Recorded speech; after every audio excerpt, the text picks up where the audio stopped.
Hello, welcome to the THC Show. I'm your host, Neil Magnuson. This is the show where we talk about THC, truth, hope, and change. Things that we are very much in need of in this world, and that's why we do the show based on that. And we also do the show based on THC, tetrahydric, whatever it is. You know what it is. It's that chemical within the cannabis plant that causes euphoria that has been made all the fuss about over these last 100 years here. We're coming up to 100 years. Can you believe it? 100 years of prohibition of this amazing plant where a government of public servants somehow decided it was okay to tell their citizens that they were going to be penalized like criminals if they had anything to do with the plant. Wow, how did that ever happen? It happened before my lifetime, so I was just born into it, and that's just the way it was, and it took a while before I questioned it enough to figure it out that this is not freedom. This is not what a democratic elected government should be doing with its free citizens. This is tyranny, and this is the opposite of freedom. 100 years. And the Queen is dead. The Queen is dead.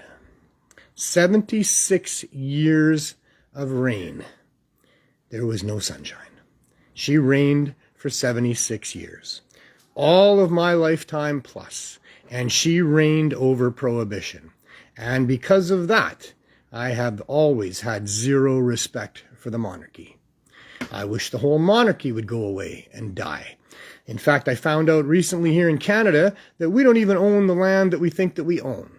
I have a deed for some land, not mine. Belongs to the Queen. Well, I guess it belongs to the King now. So much so that a municipality is in charge of the Queen or King's land, and they have the right to come onto my property, tear down part of my 6-foot-high fence that protects anyone from ever getting in there, you would think, tore down my shed, took it to the dump, along with all the stuff that was in it, and sent me a bill for it all. I thought, this is ludicrous. I'm not paying that. I'll just get a lawyer. They can't get away with that. So I went and talked to a lawyer, and that's where I found out. You don't own your land. The monarchy in Britain owns the land. I get a deed that allows me to build a house on it and live there if I want, as long as I'm paying taxes on it. And the city's collecting taxes so that they can do the monarchy's bidding whenever it is that they deem there to be a problem. So they felt that because I wasn't living in that house, even though I had a 6-foot secure locked fence all around my backyard, that somebody could climb over that fence, somebody could hurt themselves in my shed, and that the city would be liable for a lawsuit if that happened. And so they have the right to go in, tear down part of my fence, tear down my shed, take it to the dump, and send me the bill. All because we are not free here. We do not own our own property here. We are subjects of a monarchy on some little island called Britain. Not very pleased about all of that. It's caused us all kinds of problems. The Queen could have stopped it. Now the King can stop it. I wonder if he will. The Queen's mother used cannabis. That didn't seem to matter. They don't care. They're elites, right? Blue bloods. They're better than us. They get to do things, but we don't get to do them. That's why I don't like the monarchy. They think they're better than other people. They think they got different colored blood running through their brains and veins. They're not only just ordinary people, but they're kind of scumbags, don't you think? To have all of that money, all of those possessions, take all of those taxes from all of those people and all of those resources from all of the countries in the Commonwealth that they own. And they sit there on their high and mighty thrones while people starve and suffer. Not a big fan of the monarchy. All hail the Queen is dead. Sorry about those of you who really think she's a good thing. I know there are those out there, and maybe you're right, maybe I'm wrong. These are just my opinions. But they're my opinions based on the truths that I've been able to find over the course of my lifetime. And the Queen was always on top of the pile when it came to who's in charge of prohibition here. Prohibition. What a scourge on a free society is prohibition. It's kind of the antithesis of freedom, isn't it? The government's going to prohibit you from doing something. You're not hurting anybody, not even hurting yourself. In fact, you're helping yourself. But the government's still going to prohibit it. They're going to prohibit it hard. They're going to use the biggest tools they got in their toolbox to prohibit it. The criminal law. And severe penalties. For this 100 years of prohibition in Canada, and a little bit more than that down in the United States, we have seen millions of North Americans jailed. We have seen many of them jailed for lifetime sentences, all because of cannabis. They never hurt anybody. They didn't shoot anybody. They didn't rape anybody. They didn't rob anybody. They just had possession of some plants. Either they were growing plants, or they had a bag with some plants in it, or maybe they just had a roach. They still got severe penalties. In the States, they came up with three strikes and you're out. You get caught 3 times doing the same thing, you're going to jail for a very long time. And many people went to jail for a very long time for a roach, for an eighth, for a seed, for resin of a plant. No victims, no harm done, no damage of any sort that can be proven, and yet somehow we as people have allowed these public servants and this court system to punish us and our fellow citizens severely for having anything to do with this plant. Wow. We need to wake up from this. We need to stop this. And you're out there saying, oh, but it has been stopped. It's legal now. No, it hasn't. No, it's not. You can legally have cannabis up to 30 grams. Isn't that generous of them? You can grow it yourself, depending on what province you live in and depending on what building you live in. If you're in a province that allows for people to have their 4-plant maximum, then you need to have a piece of property that you're allowed to grow it at. Because if your strata, your landlord says you can't, then you can't. Freedom, eh? Over a plant. Over a plant that just helps people. A landlord is going to tell you that you can't grow plants that are going to help you. He can't tell you that you can't grow blueberries or tomatoes or lettuce or whatever else you might want to grow. But he can tell you can't grow cannabis. Why? What's the reason for that? Where was there ever any justification for any of this? There never was. Never, ever. Never, ever, ever was there any justification for prohibiting free citizens from accessing a natural plant. Ludicrous. In fact, the truth of it is, not only does cannabis not hurt people and never has killed anyone and really can't do much to hurt people in the first place, but it is an absolute symbiotic best friend of human beings. This plant can do more for us than the buffalo or the whale. This plant can clothe us, it can feed us, it can provide fuel for us, it can provide medicine for us, and the THC is a conduit to euphoria and spirituality, to creativeness, to being calm and peaceful, loving and reasonable. That's what this plant does. It's medicine. Industrially, it's so much. You'd be. In fact, they traveled the seas to explore the world thanks to cannabis. Wouldn't have happened without it. Cannabis sails, cannabis ropes, cannabis rigging, cannabis sealant, etc., etc., etc. But powers that be were afraid of it. That's the history of it. You look back and see what happened, and you'll see that cannabis was starting to flex its muscle on the world stage. Someone came up with a machine that would allow the separation of the herd from the fiber. That was huge. 1935. Popular Mechanics magazine, front cover, touted hemp, the first billion-dollar crop in America. It happened later on, but not because of hemp, but because of prohibition, and prohibition being the driving force behind so many people using cannabis. Probably lots of people would have used it anyway.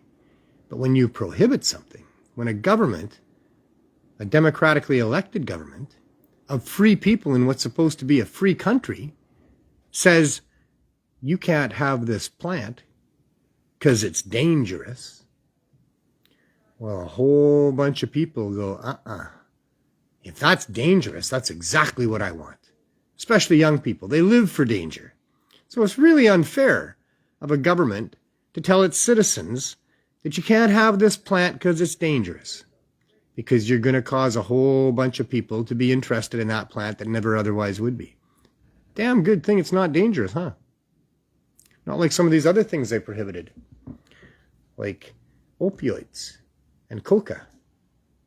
They prohibited those things. There can be danger to those things. They can be addictive.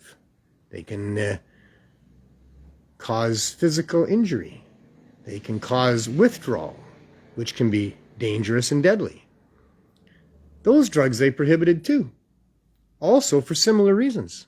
To protect industry, not to protect people. It doesn't protect people to prohibit dangerous things.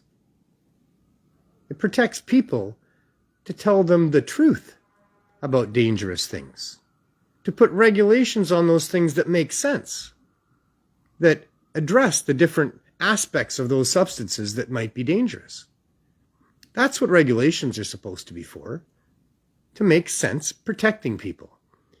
But to tell people that something's dangerous and therefore prohibit it, and it's just a plant that grows all over the place and has been used for thousands of years amongst hundreds of cultures globally, with all kinds of great reports, by the way, of how well it works for all kinds of different things, and no reports, by the way, of how it ever killed anybody, although the newspapers, to be fair, were telling stories about how dangerous cannabis was. Mostly for the people around the people that were using it, because the people using it would become super strong, crazy in lust, no ethics and morals, violent and deranged. That's what they said. Man, oh man, people should have been able to see through that. And even with all that, even with the heaviest tool in the criminal toolbox, even with the most serious of lies that they could tell, still, it became a popular substance. Popular amongst young people, popular amongst returning soldiers, popular amongst people that believe in counterculture, popular amongst people who just understood the government's full of shit. This is a great plant and I'm not going to be told I can't use it. But those other substances, when that happens, you get a lot of problems.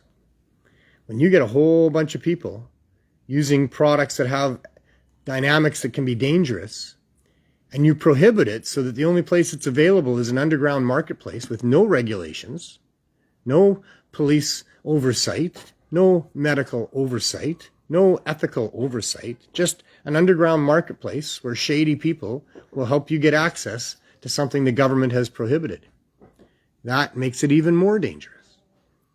So the government's not helping protect people from dangerous substances by prohibiting them. That increases the demand. That guarantees an unregulated marketplace. That guarantees more harms than would have happened if it had been made available with proper regulations and education to those people that might decide to try it. Prohibiting it makes it worse. Has been going on for a long time. Why is it still going on? Because prohibition makes money.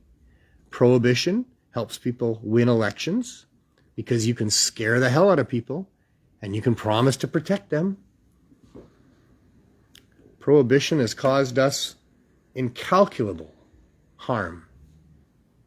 Financially, it's got to be in the trillions of dollars. That's a very big number. But the amount of dollars wasted on punishing people for cannabis, on tracking down and finding those people that use cannabis, is obscene, to put it mildly. And it's not like this is a group that has their own money and has their own reasons for wanting to protect people from these drugs. These are public servants that are charged with protecting people, but instead they lie and they over-regulate to the point of prohibition, and it's all to make money.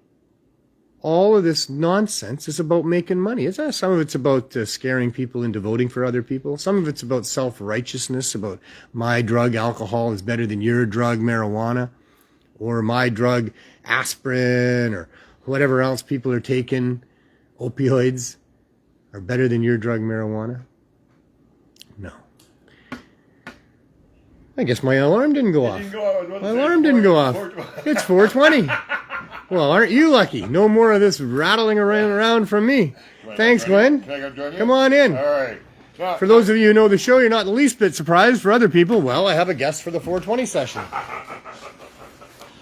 Glenn Wells, Mr. Wells. Mr. Wells. How are you, sir? Time, Glenn. Good. How are you, sir? Well, I guess I'm okay. We were talking about the dangers of prohibition and stuff like that, and I've been getting a couple of reports about in the States where they've been using immigrant workers and they're getting killed and stuff like that. They're really treating these people wrong. I could show you one right here. Sure. The reality of legal weed in California: huge illegal growth, violence, workers, exploitation, and deaths in the Los Angeles Times. Okay.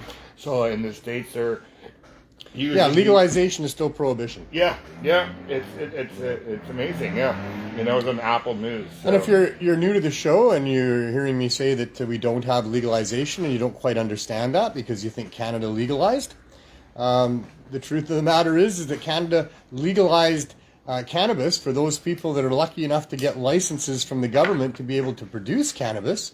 The government legalized cannabis for people that want to use cannabis and are willing to go to a government store to buy it, or maybe can grow their own 4 plants. But it is still illegal for anybody to grow that's not part of the government's cartel. Yep. And you can and in fact they increased the penalties. They increased the amount of money on enforcement. There's more charges now. More charges now than before. Yeah. This is not legalization. This is not what we've been fighting for all the way along.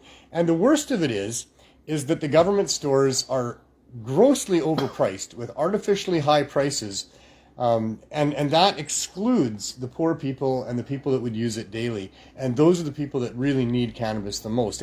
The people that have lots of money and just want to use it for, the euphoria on a Friday night or whatever, they get a store they can walk into, yep. They can purchase cannabis and they can go and use it and have fun. But if you need it, if you're suffering, and it's something that, your quality of life is dependent upon, well, you need, first off, good quality cannabis, yep.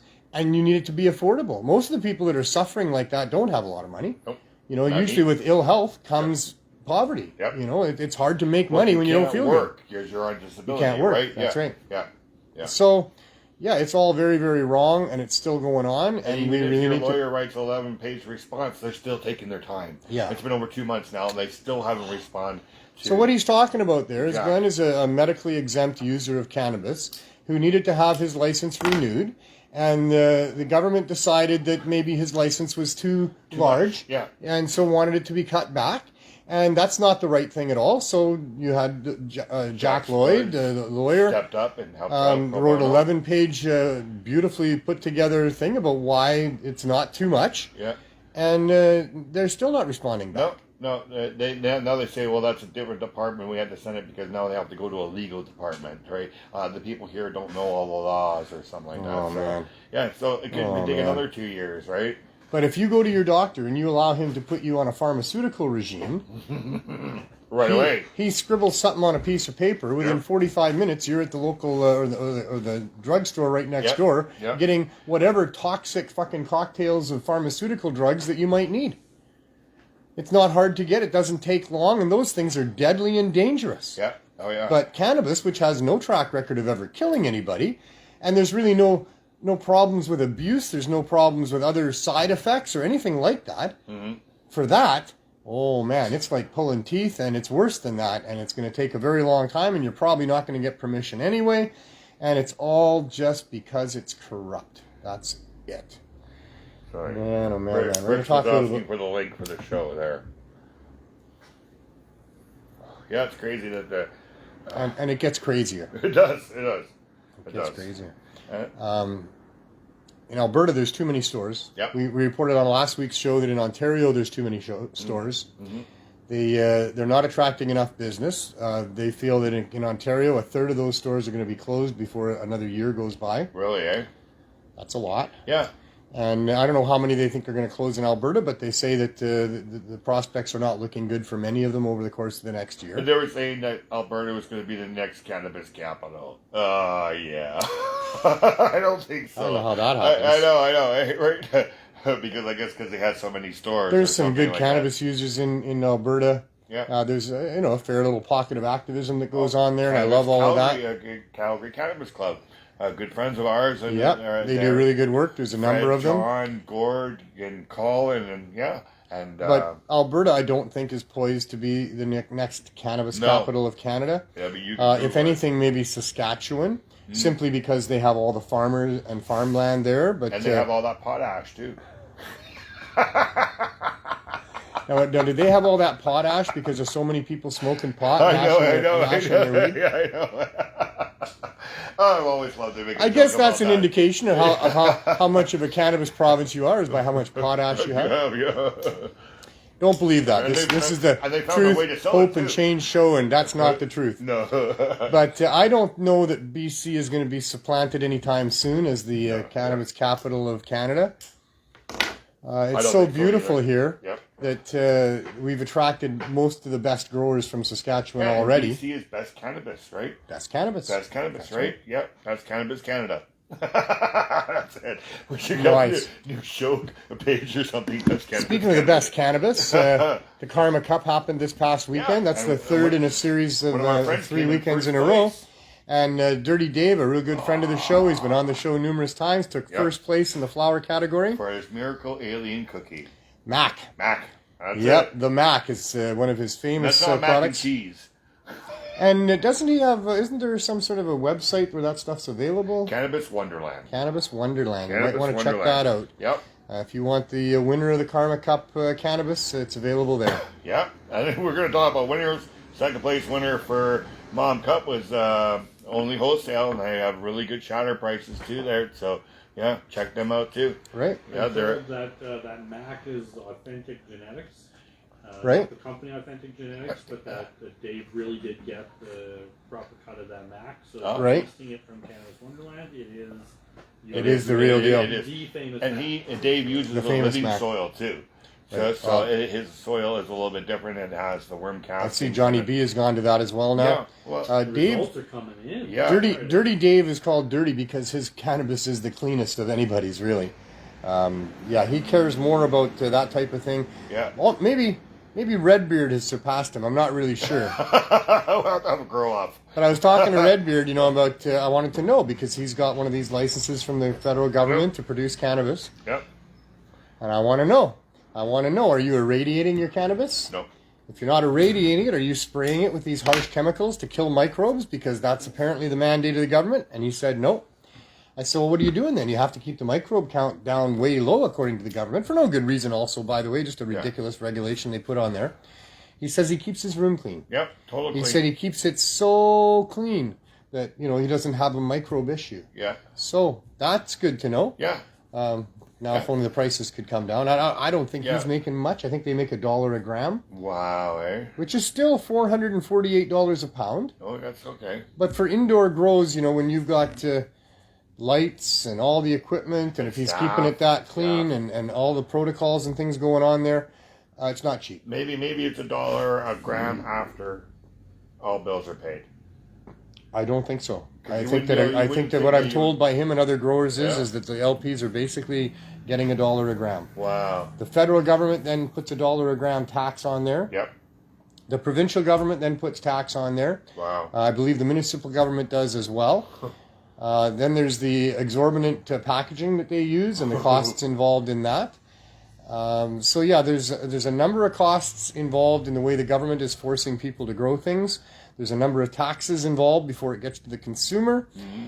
And the end result is that the cannabis in the government stores is pricier than it is on the underground marketplace. And for the good stuff, it's more expensive than it has been during Prohibition, although maybe not in some parts of the world. Mm-hmm. Even some parts of North America, even in rural Ontario, where they would pay, $70 for an eighth of ditchweed. You'd have to smoke the whole thing to get even a little buzz. So that, BC Bud showed up there and they were getting a lot of money for it. Same with up north, they get a lot of money for it. In New York, they get a lot of money for it. But really these are artificial prices based on supply and demand, and the government is in the way with respect to supply, making it and doing both of those things. The government is increasing the demand because of their policies, and they're interfering with the price, which keeps the price up high as well. So supply and demand is keeping the price high. Government regulations are keeping the price high. And that's all fine with me. I'm okay with high-priced cannabis. You can have high-priced cannabis. You can charge whatever you want. If you're an expert grower and you're growing the bomb, then you can charge whatever you want. If people are going to pay you that, that's fine. That's business. Everybody's happy. Everybody wins.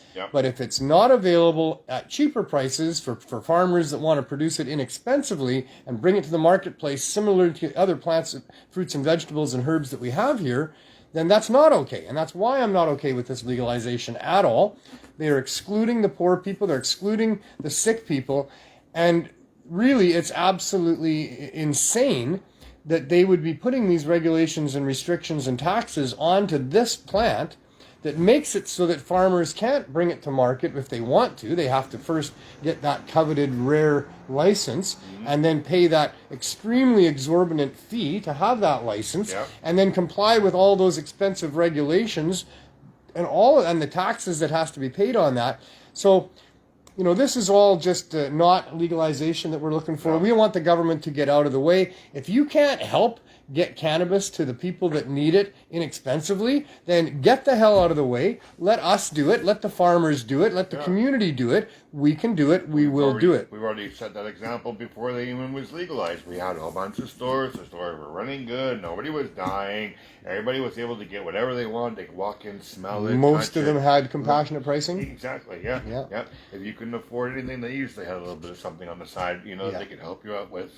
So we decided to fill the gap here where it was desperately needed because there was a public health crisis going on with the overdose epidemic.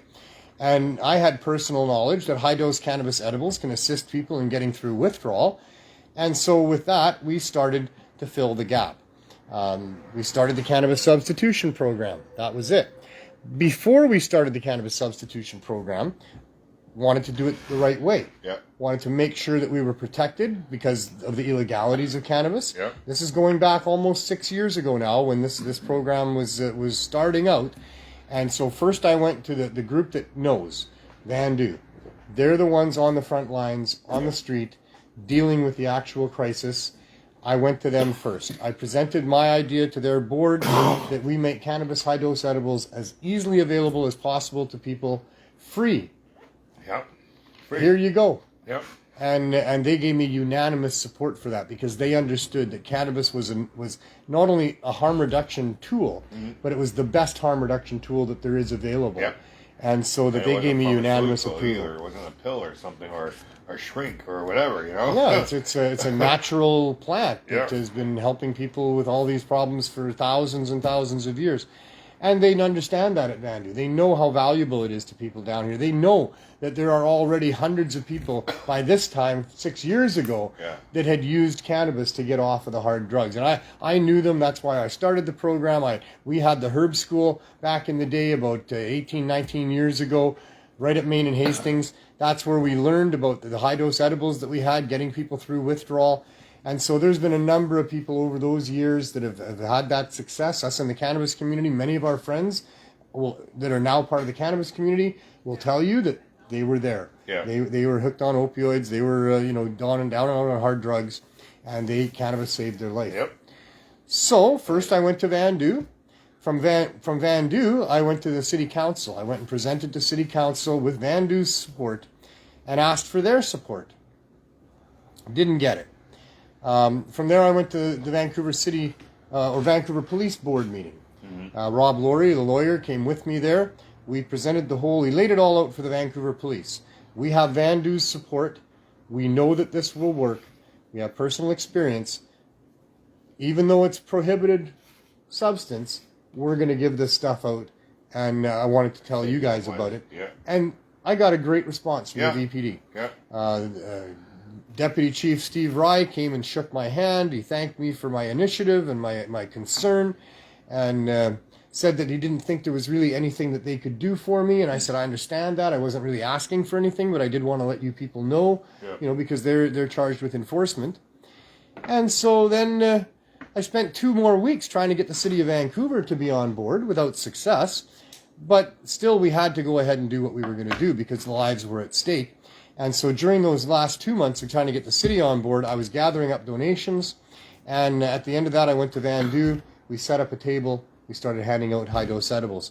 I went and got more donations, came back and did it again, got into a rhythm about it, was picking it up during the week, was going to Vandu on the Saturdays. I did that 4 Saturdays in a row without ever telling anybody that that's what was going on. I wasn't even sure myself when I was coming back, but that's what I got comfortable doing. And on that 4th Saturday, huge lineup of people, a handful of people meeting me at my car, asking if they could help me with what I was doing. And at that point, I realized we had to do it for every Saturday. And so we did every Saturday for a full year. We then switched to 2 times a week, Thursdays and Sundays. A year and a half into doing that, and also having researchers from UBC studying what we were doing there, interviewing the people, taking data. MJ Malloy, the professor at UBC, released several papers speaking to the safety and the efficacy of cannabinoid replacement therapeutic. And so the city, realizing that, they put forward and passed a motion unanimously to support what we were doing, low barrier access to cannabis. So from there, we met with the city. We had an understanding. We were going to find a storefront. We were going to move our project indoors because for 3.5 years, we were at Vandu, because it took us a year after the city passed that motion to find a storefront. So we were actually at Vandu for 3.5 solid years, never ever missed a time. Saturdays for the first year, Thursdays and Sundays for the next year, or 2.5 years. And eventually found a landlord who would rent to us. It's difficult in Vancouver. There was 180 illegal dispensaries here. The city decided to crack down, put in regulations that most of them couldn't comply with, started threatening landlords, started seizing properties. And so the people that have property and to rent in Vancouver City, they understand about people wanting to sell cannabis. And so they don't want to rent to you if you're not going to be a legal store, or they didn't want to rent to you at all before legal stores were there. And so we had trouble finding a place because we weren't going to be legal right away. We believed we were going to be legal shortly. The city of Vancouver passed a motion. They said they would come and provide us with a license shortly after opening the storefront if what we were doing was properly meeting the needs of the community. So we moved into the storefront, and then the city decides that they've got to listen to the licensing department, who's telling them that the Cannabis Act needs to be followed, and that if they're going to license us in a store to provide cannabis, that we have to apply for a license. So we did. We tried for the first day to apply provincially, but learned early on into that doesn't work. No. The province is not involved with medical cannabis. In fact, the federal government is not really involved in medical cannabis, although they are, because they provide exemptions for people, and there's a Health Canada department about people that are using it with doctors' oversight. But the stores that are open in Canada, non-medical, on purpose, their own definition. They don't want to be medical. They don't want to admit, I guess, that cannabis is that good for people. They lie to us. Because they've been lying for us, and they deserve to be hung by their toes till they die. Or worse than that, whatever that might be. Just like with Indigenous people, they lied and lied and lied. And now they continue to lie. Apologize, right? It's the same thing with cannabis. It wasn't that year, 100 years they've been lying almost, but Well, they've got their they've got their balls in the target there, right? Because now it turns out that really cannabis is a benefit to people. It's not a deficit to people. It's going to make you live longer. It's going to help you sleep. It's going to help you be a happier, healthier person. It's going to help you get off of opioids. It's going to do all these wonderful things. And more of these stories kept coming out. We as activists kept jumping on those stories, promoting those stories, talking about those stories, putting on protest rallies, doing all the different things that we do as activists to try to affect change. And we really did a good job, I thought. Kudos to all my activist friends in the lead up to so-called legalization. That only happened because we did a really good job of exposing these truths and exposing the lies. Marches and everything. All that stuff that we did. And so, where was I going with all I that? don't know, but you reminded me that we missed Crusaders Day this year. We did not have a Cannabis Crusaders Day. I know last year we had the very first one, and did. and the video came up, and I was going to mention about it, but yeah, we didn't have a second one this year. So, and we probably should have done that. Maybe because it was the first one, it wasn't just fresh in our brains, but yeah. I don't know. It kind of slipped by me. Yeah. Wow. I'm busy here. Right? Yeah. And we had a lot on the go with Cannabis Day and then BC Bud Day. Yeah. And the next one coming up, I guess, would be Halloween. But I chose not to do that. Yeah. Other people might do it. I don't know. But I just know the next one is Sunset. For me, Halloween. We don't have the right climate here in Vancouver. I always believe that there's too good a chance of rain. And on a rainy day, outdoor pot protest. It's not always the best. Not always. Especially the when best. you have makeup on too. Because it starts running down your face. That sounds scary. A bunch of made up people. But the next thing I know is 420 at Sunset Beach. 420 is coming up at Sunset Beach. The plans are already well underway for that. There's going to be skateboarding. They're going to have a ramp and everything. We've got some entertainment lined up. Johnny B's going to be there. And I just asked Doobie Dan that was on the show. He'd like to be there, so he's going to get in contact with Asia, and we might have Doobie Dan there too. So. Cannabis culture really isn't involved, but Dana Larson, I believe, will be, and myself will be, and there'll be other stuff going on. CannaMatch is but sponsored. this is uncharted territory. I mean, we put on one of the biggest concerts, outdoor free concerts ever in the history of Vancouver, April 20th or April 2019, April 20th, 2019, and. That was huge. Yep. And then COVID came and shut all that down. But, it takes a lot to put together a huge thing like that. Yep. But we never started until just kind of before Christmas time. We'd have one meeting before Christmas, another one in early January, and then build up to April 20th. But here we are, we're just in September, and already the plans are underway for 420, and a lot of the organizing has already been done, so... Oh, wow. Yeah, I mean, I think that bodes well. Yeah, it does. I believe so. Oh, yeah. I hope it's going to be good at Sunset Beach. I have some concerns about Sunset Beach, but... Well, we did one there at Sunset Beach during COVID. We did too. Did we do two? I did too. I know we did the one, but yeah. No, we did too. I did too. I was the MC for two of them. I like it because there's more international people down there because it is the ocean, and a lot of people from other countries walk down. There's all those positives. Yes, I 100% agree. There's a lot of positives. We're in the city. It's just mostly the city. But the negatives are, again, if it rains. Yes. That's a mud pit. Yeah. Access to get to and from wherever you have to park. Yes, that's true. That's not fun at all. That's not fun. Yeah. So there are some logistics. The bike lane that runs through there has become quite popular. It starts to get busy around April if it's a decent day. And hard to dodge those bikes with all your stuff, getting across those bike lanes. Yeah. The police don't really like us there. The city's never really liked us there. There's issues, but we'll overcome them as we always do. Yeah. And it'll be a great event, as I'm sure it will be. Oh, it's going to be awesome. I think it's a long ways away, though. It won't be Cypress Hill, but it's going to be pretty good. So it won't be Cypress Hill. Cypress Hill. Yeah, is that who? No, it's not probably going to be Cypress Hill. I don't know who's going to play there, but I would be very surprised if we don't have top-notch entertainment. Oh, we're going to have We're going to have some top-notch entertainment. And we've got a long time to prepare for that, a long time to take offers for that, to decide. I think our friend Mike Reed to come back. Maybe wouldn't that be funny to have some comedy? I bet you Mike would love to do that. He's doing a Just for Laughs 420 version. It's sold out. Yes, sold out. 3 nights in Toronto. Yeah. I know. And I saw he was dancing in his attic. He's a great comedian, but he's not a great dancer, I'll tell you that. I know. I felt so special to have him stay in my home for 3 days. You're very lucky, eh? He thought that my home was comfortable enough to stay for 3 days. He wanted to stay with me, but I said, buddy, you don't want to stay with me. I snore. But yeah, Kevin Sterling, it was really nice to have the three of us hanging out for the whole 3 days. So it was really nice to do that. I almost was going to join you, but then Mike needed the couch. So. Yeah, well, no, we have the second couch. Oh, you did, eh? Yeah, Sterling was in Isabel's room. You wouldn't have wanted me there. Oh, okay. I was such a bitch during the Mum Cup. Yeah. Oh. Well, I injured my rib. Oh, yeah. Well, that couch would have been man, that hurts so bad. It still hurts a lot. It does. It's getting better. I can sleep now. I can sleep on that side now. Yeah. It really doesn't affect me during the day, but if I do that, I can really feel how tight and stretched. I mean, it's really tight in there. It's still swollen.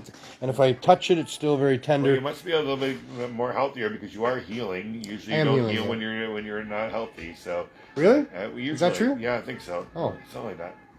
I guess that's going true. on out there. Geez. There was must be at the Queen. There was a fellow recently passed away. One of the first athletes to ever get an exemption for using cannabis. Elias. He was a mixed martial art. Elias, the Spartan Theodoro. Yeah. Unfortunately, died of cancer. 34 years old. 34 Liver years cancer. old. Yeah. But he had a lot of balls to stand up and say that he was a cannabis user. Unfortunately, he likely had a form of cancer that cannabis is not effective with. It's not effective with all of them. There are certain forms that it helps, and there's from my experience, my friend had throat cancer. It didn't help him. Yeah. And a friend that had brain cancer. It didn't have But you're talking about the brain, which is a very important thing of the body. And if it's got cancer, I don't think there's pretty much anything that's going to bring you back from that one, right? Because it controls the whole system. Your heart, it's not going to save everybody from every cancer. We certainly know that. The fact that it saves some people from some cancers, that's pretty damn good. Yeah. So very sad to hear the loss of Elias Theodoro, and a big thanks to him for stepping up the way that he did when he did, for sure. And so did Olivia Newton-John. She stood up for it, and we've lost her. Outlived her diagnosis by a long ways. A couple of times, and then the third time got her. I think that's what it was. And Dosed 2, the movie, is out now, and that's also about a cancer survivor that is living with her cancer. That's almost completely in remission at this point, and it's credited with cannabis oil. Go and check that movie out. That's a great movie. What a story! A story that needs to be told. Oh, yeah. This is where it's so horrible for me, Glenn. The prohibition of cannabis has turned me into a criminal. It's impacted my life in many different ways. Yeah. But for those people that are really suffering, and cannabis is an answer. I think here primarily, I guess, of children with epilepsy. Yeah, oh yeah. That is such a tragic state for a young child to be in, and for the parents who have to watch their child seize over and over again, multiple times per hour, per day. And cannabis is effective in helping relieve a lot of that for a lot of people. I see that in the UK there was just recently some gains made with respect to parents being able to use cannabinoid therapies for their epileptic children. So, thank goodness for that. But, where was goodness in the beginning? Because, but why did all those children have to die till they got the proof, when the proof was right and still there, today, right? And I hear that it's CBD that they actually use for the seizures, and then if the seizures are bad, really depends. They use a little bit of THC. Yeah, it's different in all cases. Yeah. It's a journey that the parents and the child go on to find out what works and how it works. So many more parents are doing it. Oh, no, I know there's I know a lady that's got a 5-year-old, and she just found out her daughter's got epilepsy, and she was right on to it. It has given relief to so many people. Right? Yeah, she wants the best for her daughter. You're willing to try anything. Yeah. Yeah, the stuff that they and this gave isn't her, even a stretch. Yeah, until she got the CBD, the stuff that they were giving the child was making them wet the bed and poo in the bed while they're sleeping because she had no control or anything. And that was the pharmaceutical stuff. She gives her CBD and she's running around. I just seen her 2 days of running around and happy and being a child, So we need to sue those people that have done this. Yeah. Those people need to be taken to task for what they've done. These governments, these ministers of justice, these prime ministers, these health ministers, these people that have been involved with maintaining prohibition of cannabis have murdered many people, have caused so much human suffering, not to mention the financial costs, which are insignificant compared to the human suffering. Some people really... People have lost their families for it. It's enough already. So it's crazy. Oh man! Some people say, "Hey, you guys are awesome. Cheers to you both." So, some guy named Timothy. Thank you, Timothy. Well, thank you, Timothy. You just don't know me well. That's all. I'm just like yeah. everybody else. I Yeah, put my pants on one leg at a time like everybody else. Oh, you do? Don't I thought you? You were special. I tried both legs at the same time. Did you? Fell on my ass repeatedly. Oh, yeah. Is that how you hurt your ribs? No. No, I did the same thing, yes. But, I mean, I started doing these shows. We're into what? Is it our 4th year? It is our 4th year. Holy crap. I know it. And it doesn't seem like it, eh? No, it doesn't. It seems it was just like yesterday or a couple of days ago or something. I remember the first show that we did. You do? I remember sitting at the desk. I remember Anil, thanks to Anil, my great producer, who I seldom give enough credit to. Anil rocks. I'll do it right now. Anil definitely rocks. Yes. I like his name even. We were going to do that first show, and I didn't know what to say. I never know what to say. I'm never prepared for when the camera goes on, really. I wish I was. I wish I had speech writers, and I wish I had a teleprompter, and I wish I had stats finders that could give me all this information and just feed it to me on a screen, and I could read it. But I never do know really what I'm going to say for the most part. I have some vague idea, although not always. Yeah, I've always found that I'd like to try it once. Yeah. I found that doing it off the cuff is more exciting. It's not prepared. It's exciting, but I'm not sure it's a good excitement. I mean, I would really much rather be prepared. I used to write speeches for myself. Oh, okay. Because when I had to run for political office for the Marijuana Party, when I was doing speeches at 420 and other cannabis events, lots of times I would spend time ahead of time writing out quite a bit of time. Yeah. I stopped doing that. It just wasn't. It was the right thing for me is to have a brief, rough layout of what I want to cover, and then just start talking to people like as if they don't know and I know and I'm going to tell them. And have a general conversation about it. Yeah, well, or a general lecture about it because I don't usually get much feedback from the people that I'm presenting these things to. But I remember the very first thing that I said on the very first show a little over 3 years ago, and that was, I'm just an ordinary guy that's gone a little bit crazy. Yeah. and that's all it is, I mean, I was just a family man in the mainstream, a cannabis consumer since I was 15, now using it in my adult life because it helps me with stress, and it makes, it was something that helped me.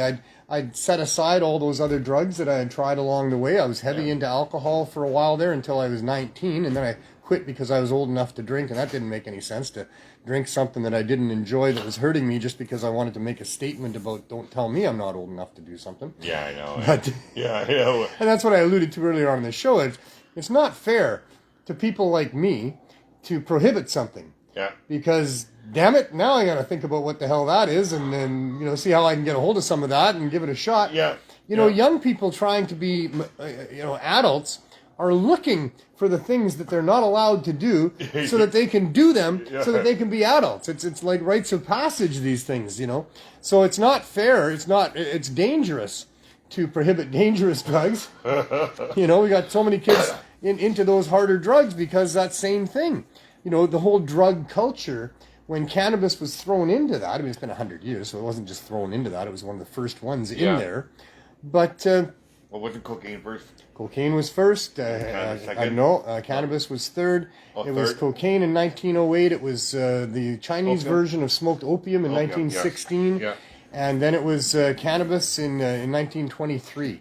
So coming up this January, 2023, I say January because it was in January that the Liberal minister Belland stood up in the legislature in Ottawa and announced that there was a new drug in the schedule to go along with cocaine.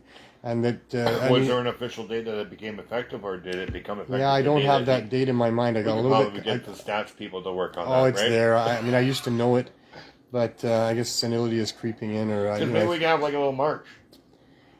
Well, it's January. Is it January? It happened in January. Oh, it was just like a couple of weeks later it became law, or would it have taken months or something? Sometimes they announce things. Well, he got up and he said there is a new drug in the schedule. Okay. So, I mean, I don't know for sure, but I would think by that they had done the legislation side of it and that they had added that drug in there by that time. All right. Yeah. My understanding is that it was January 1923 that the prohibition of cannabis started in Canada here. Okay, yeah. So a real ominous date coming up here. Have a march.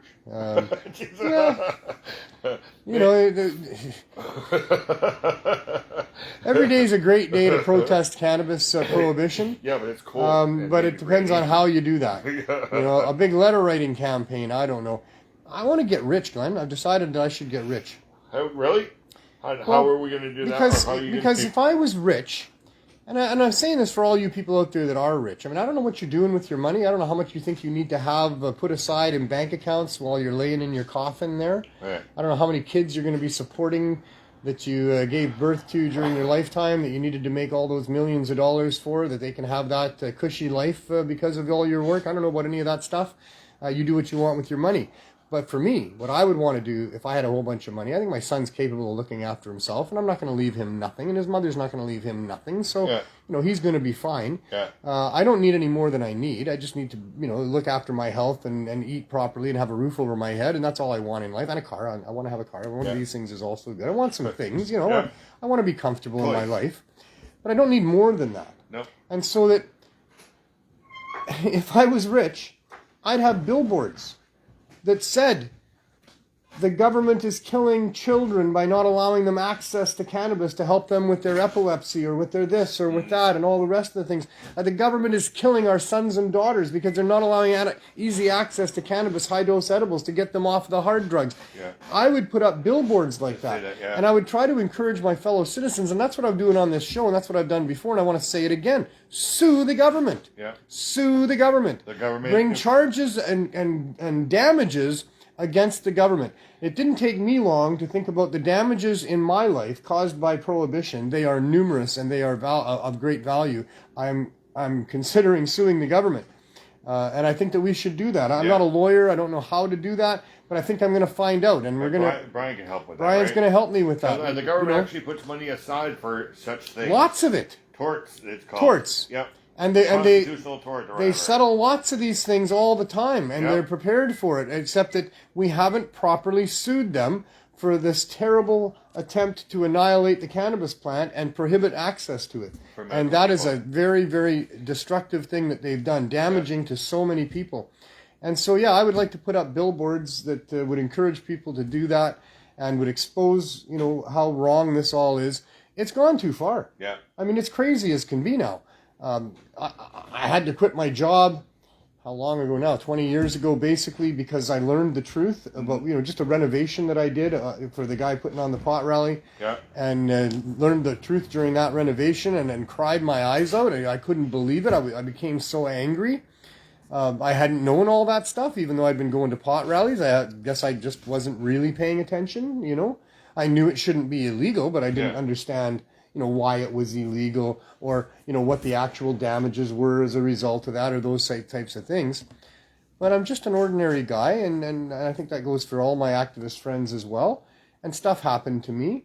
That event happened to me. I was already a cannabis consumer. I was already not happy that I had to worry about the cops, but it was what I was born into all my life. I'd been like that. I didn't really give it that much thought, from a, let's just shut everything, do a 360, take a deep breath, count to 10, and think. Yeah.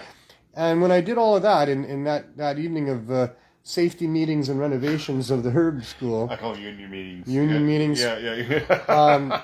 Oh my God, the truth. You got to be in a union to buy your weed. You got to be making the good money, right? Right. Yeah. The poor people used to just go to the dumpsters and rummage through them trying to find the bags of shake that the growers were throwing away because they didn't realize the shake still had Robert cannabinoids. Palmer, not the rock star Robert Palmer, but I had a friend Robert Palmer who did that, and he got lucky a few times. Oh man, that was the thing there. Yeah, it's like these guys were throwing out bud, right? There was usually some bud mixed in there. Yeah, they were trimming it around. They just wanted to get rid of it. They thought the cops were coming or something. That's right, you do it fast. Yeah, so, Rob used to find a lot of stuff. It wasn't like every week or whatever, but he'd go out there, and I'd say probably out of the 10 times that he went out, I think he found 3 times maybe. So 20 years ago on Hastings Street, it's still the case today, that pretty much on the north side of Hastings and Main is weed for sale. Yeah. On the other side, at the Carnegie side, any type of up, down, and side that you want you need is there. Wow. But the weed 20 years ago that was available on that corner was almost all from dumpsters. Oh, wow. Those guys really? would go around and they would find dumpsters with weed in it, and that's what they were selling there. Wow. But it helped a lot of people, you know. It did. And for me, it was also an example of how, you know, because you never know what you're getting. No. You know. No, from dumpsters. No, because the guy didn't tag it. Hey, this is a bag of Kush, man. You know, I'm throwing it out. Right? So. Yeah, and there became the use of fertilizers, because now farmers were learning, or growers were learning about how to, you know, maximize the yields of their crop. Yeah. Other things going on there. We've never had any epidemic of people being harmed by cannabis, no matter how compromised the cannabis Even was. with fertilizers or not. Like, one of our fertilizer friends just won an award, right? Remo. Yeah. Remo at the Grow Up show, whatever that's about. Grow Up, isn't it? Grow Up. Is it Grow Up Grow or Up? Okay. Grow Up. Okay. They should grow up and call it Grow Up.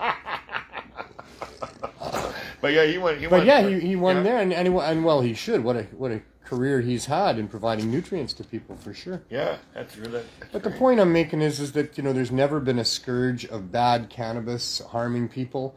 They didn't legalize because people were being harmed by bad cannabis, and the government decided, hey, we better make sure that at least the supply of cannabis is safe, because there are a lot of Canadians using it. You know, a $7 to $9 billion industry just in British Columbia are estimates.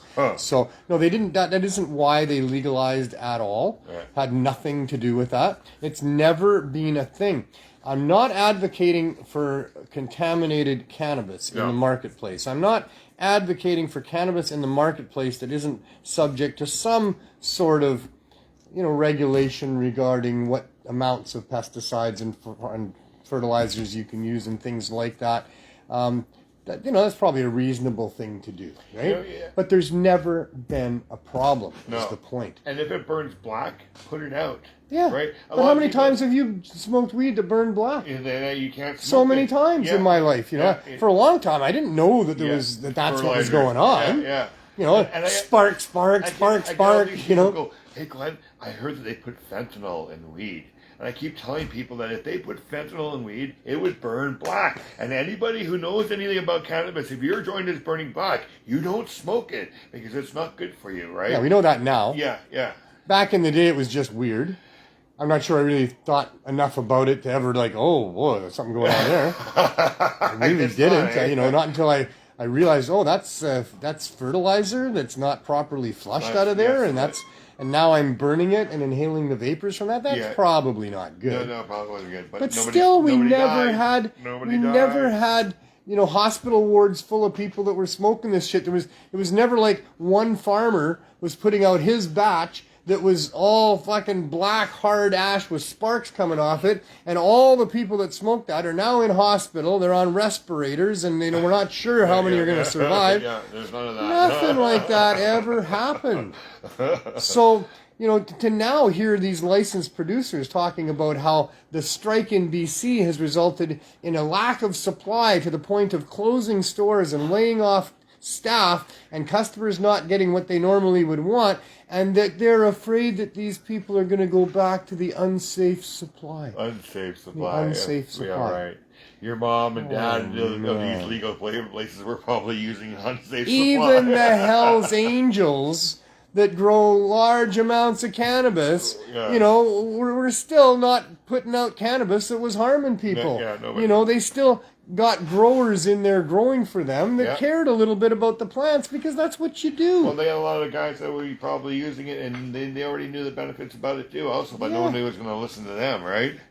Cannabis is such an amazing commodity, because look what it did to bikers. Oh, yeah. Bikers used to be just tough guys that drank a lot, fought a lot, extorted a lot, did a lot that, you know, nobody can admit to, and I'm not going to say what they were doing here. I don't want to get in any trouble with any bikers. They're tough guys, aren't they? Well, not so much anymore. Now they ride for kids. They're still big guys with caddies all over, and you still probably don't want to mess with their woman. No. You know? Or go to their... But they got a friendlier attitude than they had before. They're driving around on their motorcycles with backpacks full of weed, delivering medicine to people, smoking joints and laughing amongst themselves all the time. it's really changed the whole culture of bikers to be growing medicinal plants. They do that big charity run for Christmas. That's right. They gather up toys for kids. Yes, it's great. I love it. I love it. I do too. It changed a big change in culture with respect to the violent biker gangs that got into growing weed. And cannabis had a hell of a lot to do with that. Same with the cops.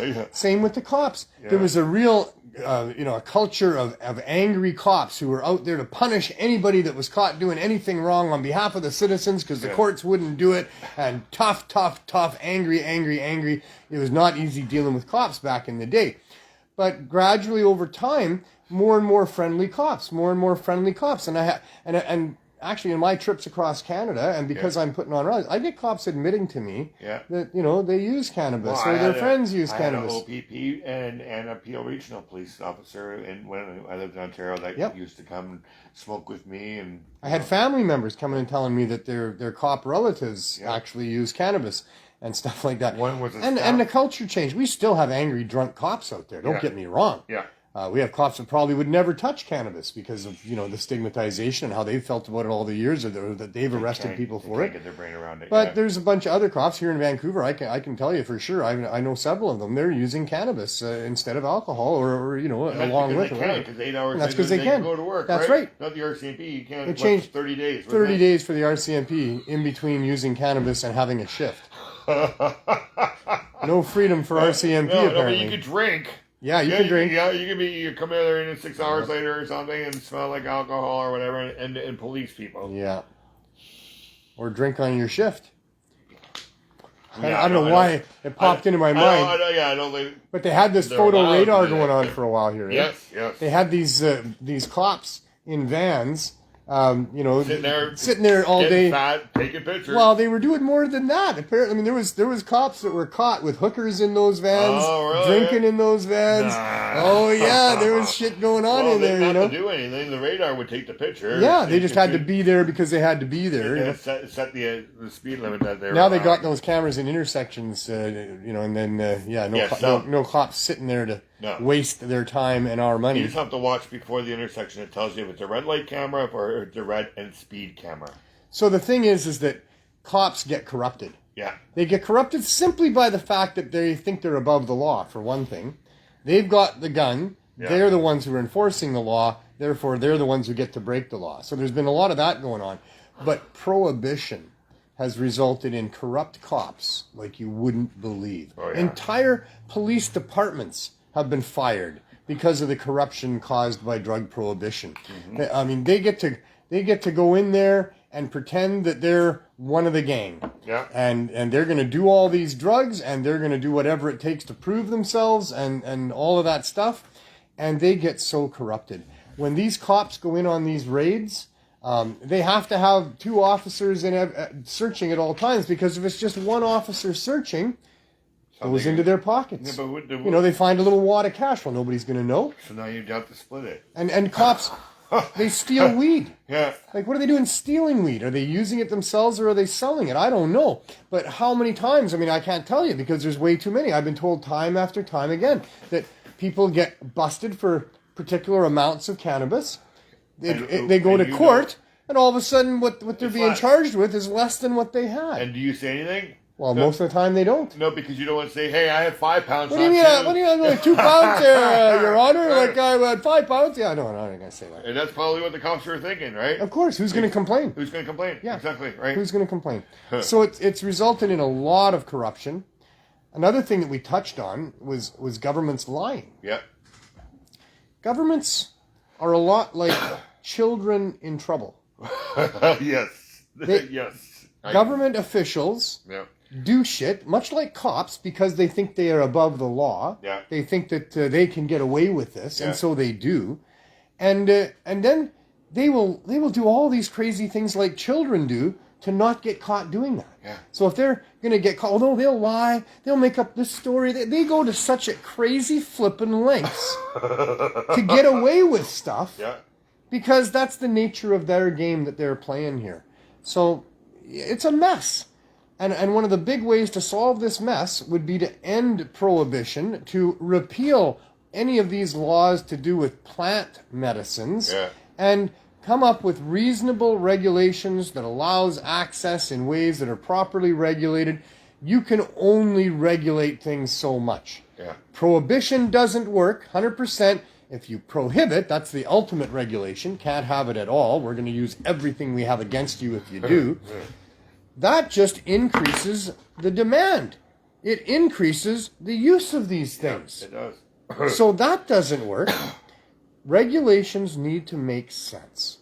Regulations are important and necessary in many ways to deal with substances in our environment that cause problems. But you can only regulate so far. You can't prohibit. As soon as you prohibit, now it has an increase in its popularity, an increase in its usage, an increase in the problems that it's causing. Yep. Prohibition doesn't work. Regulations, depending on what they are, can be exactly what you need, or they can cause more trouble than anything.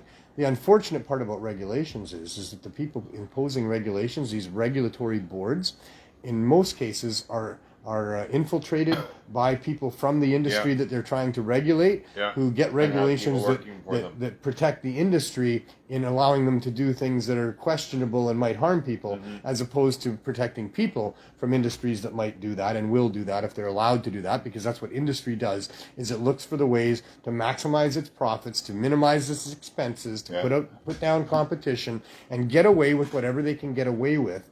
To have a department that balances, well, if we do this, we're going to be fined this much, but if we do this, we're going to make this much, and this much is more than this much, so we're going to do it anyway. That even comes to car companies. Yeah. Deciding how many people they're going to let die in their automobiles that they're willing to settle the suits of. Yeah.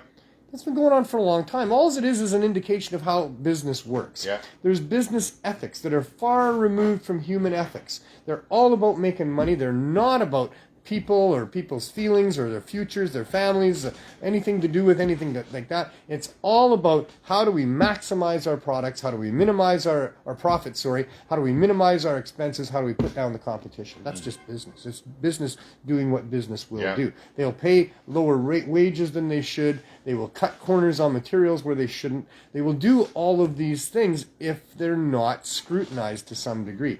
That's what we need regulations for. That's what we need governments for. And so when governments are regulating things, they can put on these reasonable regulations. And almost always the only regulation that you need, I'm sort of go rambling on. Yeah, no problem. That's what I do. That's why they told me to have a show, damn it. Is because I have these opinions on things and they said I should get it out there. So the regulations, almost always, the only regulation that the government requires is information. Yeah. They need to tell people the parameters of what they're dealing with before purchase or at the point of sale. Because if there are some risks involved, people just need to know that. People are not stupid, most of them. People are not mostly going to go out and do what it says not to do on the package, depending.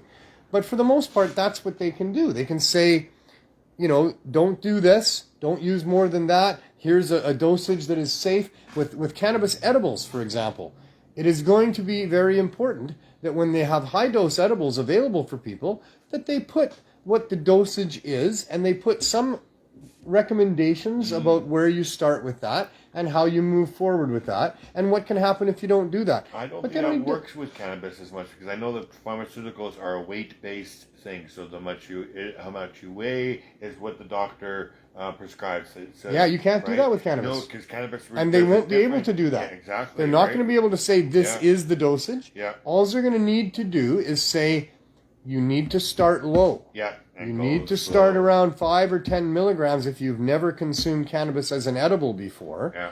And then wait for an hour and see how you feel. Maybe you don't feel anything, but maybe you feel all you need to feel. Mm-hmm. If you don't and you think you want to feel more, go slow. Yeah. Increase 10, 20 milligrams, no more than that at a time. For the first couple of times that you're doing it until you understand. Because you need to understand what the effects of those edibles are on you. Yeah. Not on what they are to this little girl over here or this great big huge giant of a man over here. Yeah.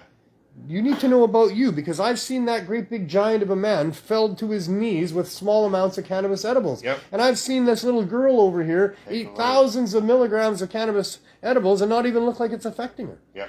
So it really depends on the individual. It depends on your endocannabinoid system. And so that's the regulation that needs to be there for that. I mean, some age restrictions on some things make sense. Yep. I didn't let my kids smoke till they were 16. Some, there are other besides just information regulations that make sense on some things. Yeah. And when it comes to the real dangerous substances, gasoline, pesticides, there are some other things, maybe heroin, fentanyl, in the drug categories, then you need to do everything you can to protect people, to regulate the supply in ways that make sense. But you need to make damn sure, as a regulator, that you don't go beyond that certain boundary of regulation where now you're making it convenient and easy to get it on an underground marketplace. You're making it too difficult to get in the regulated marketplace, and so that people will migrate over to the underground marketplace. If that's a dangerous substance that we're talking about, then that needs to not be for sale on the unregulated marketplace. That's where it becomes really dangerous. So that's the role of government with respect to regulations.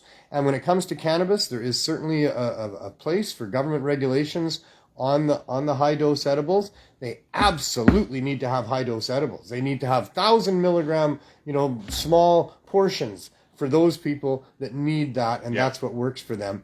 Just like you can go and buy tequila, multi-proof, 100 proof Everclear or whatever we call that stuff. Or gasoline for that matter. I mean, all of these different things that really are, potentially harmful and dangerous.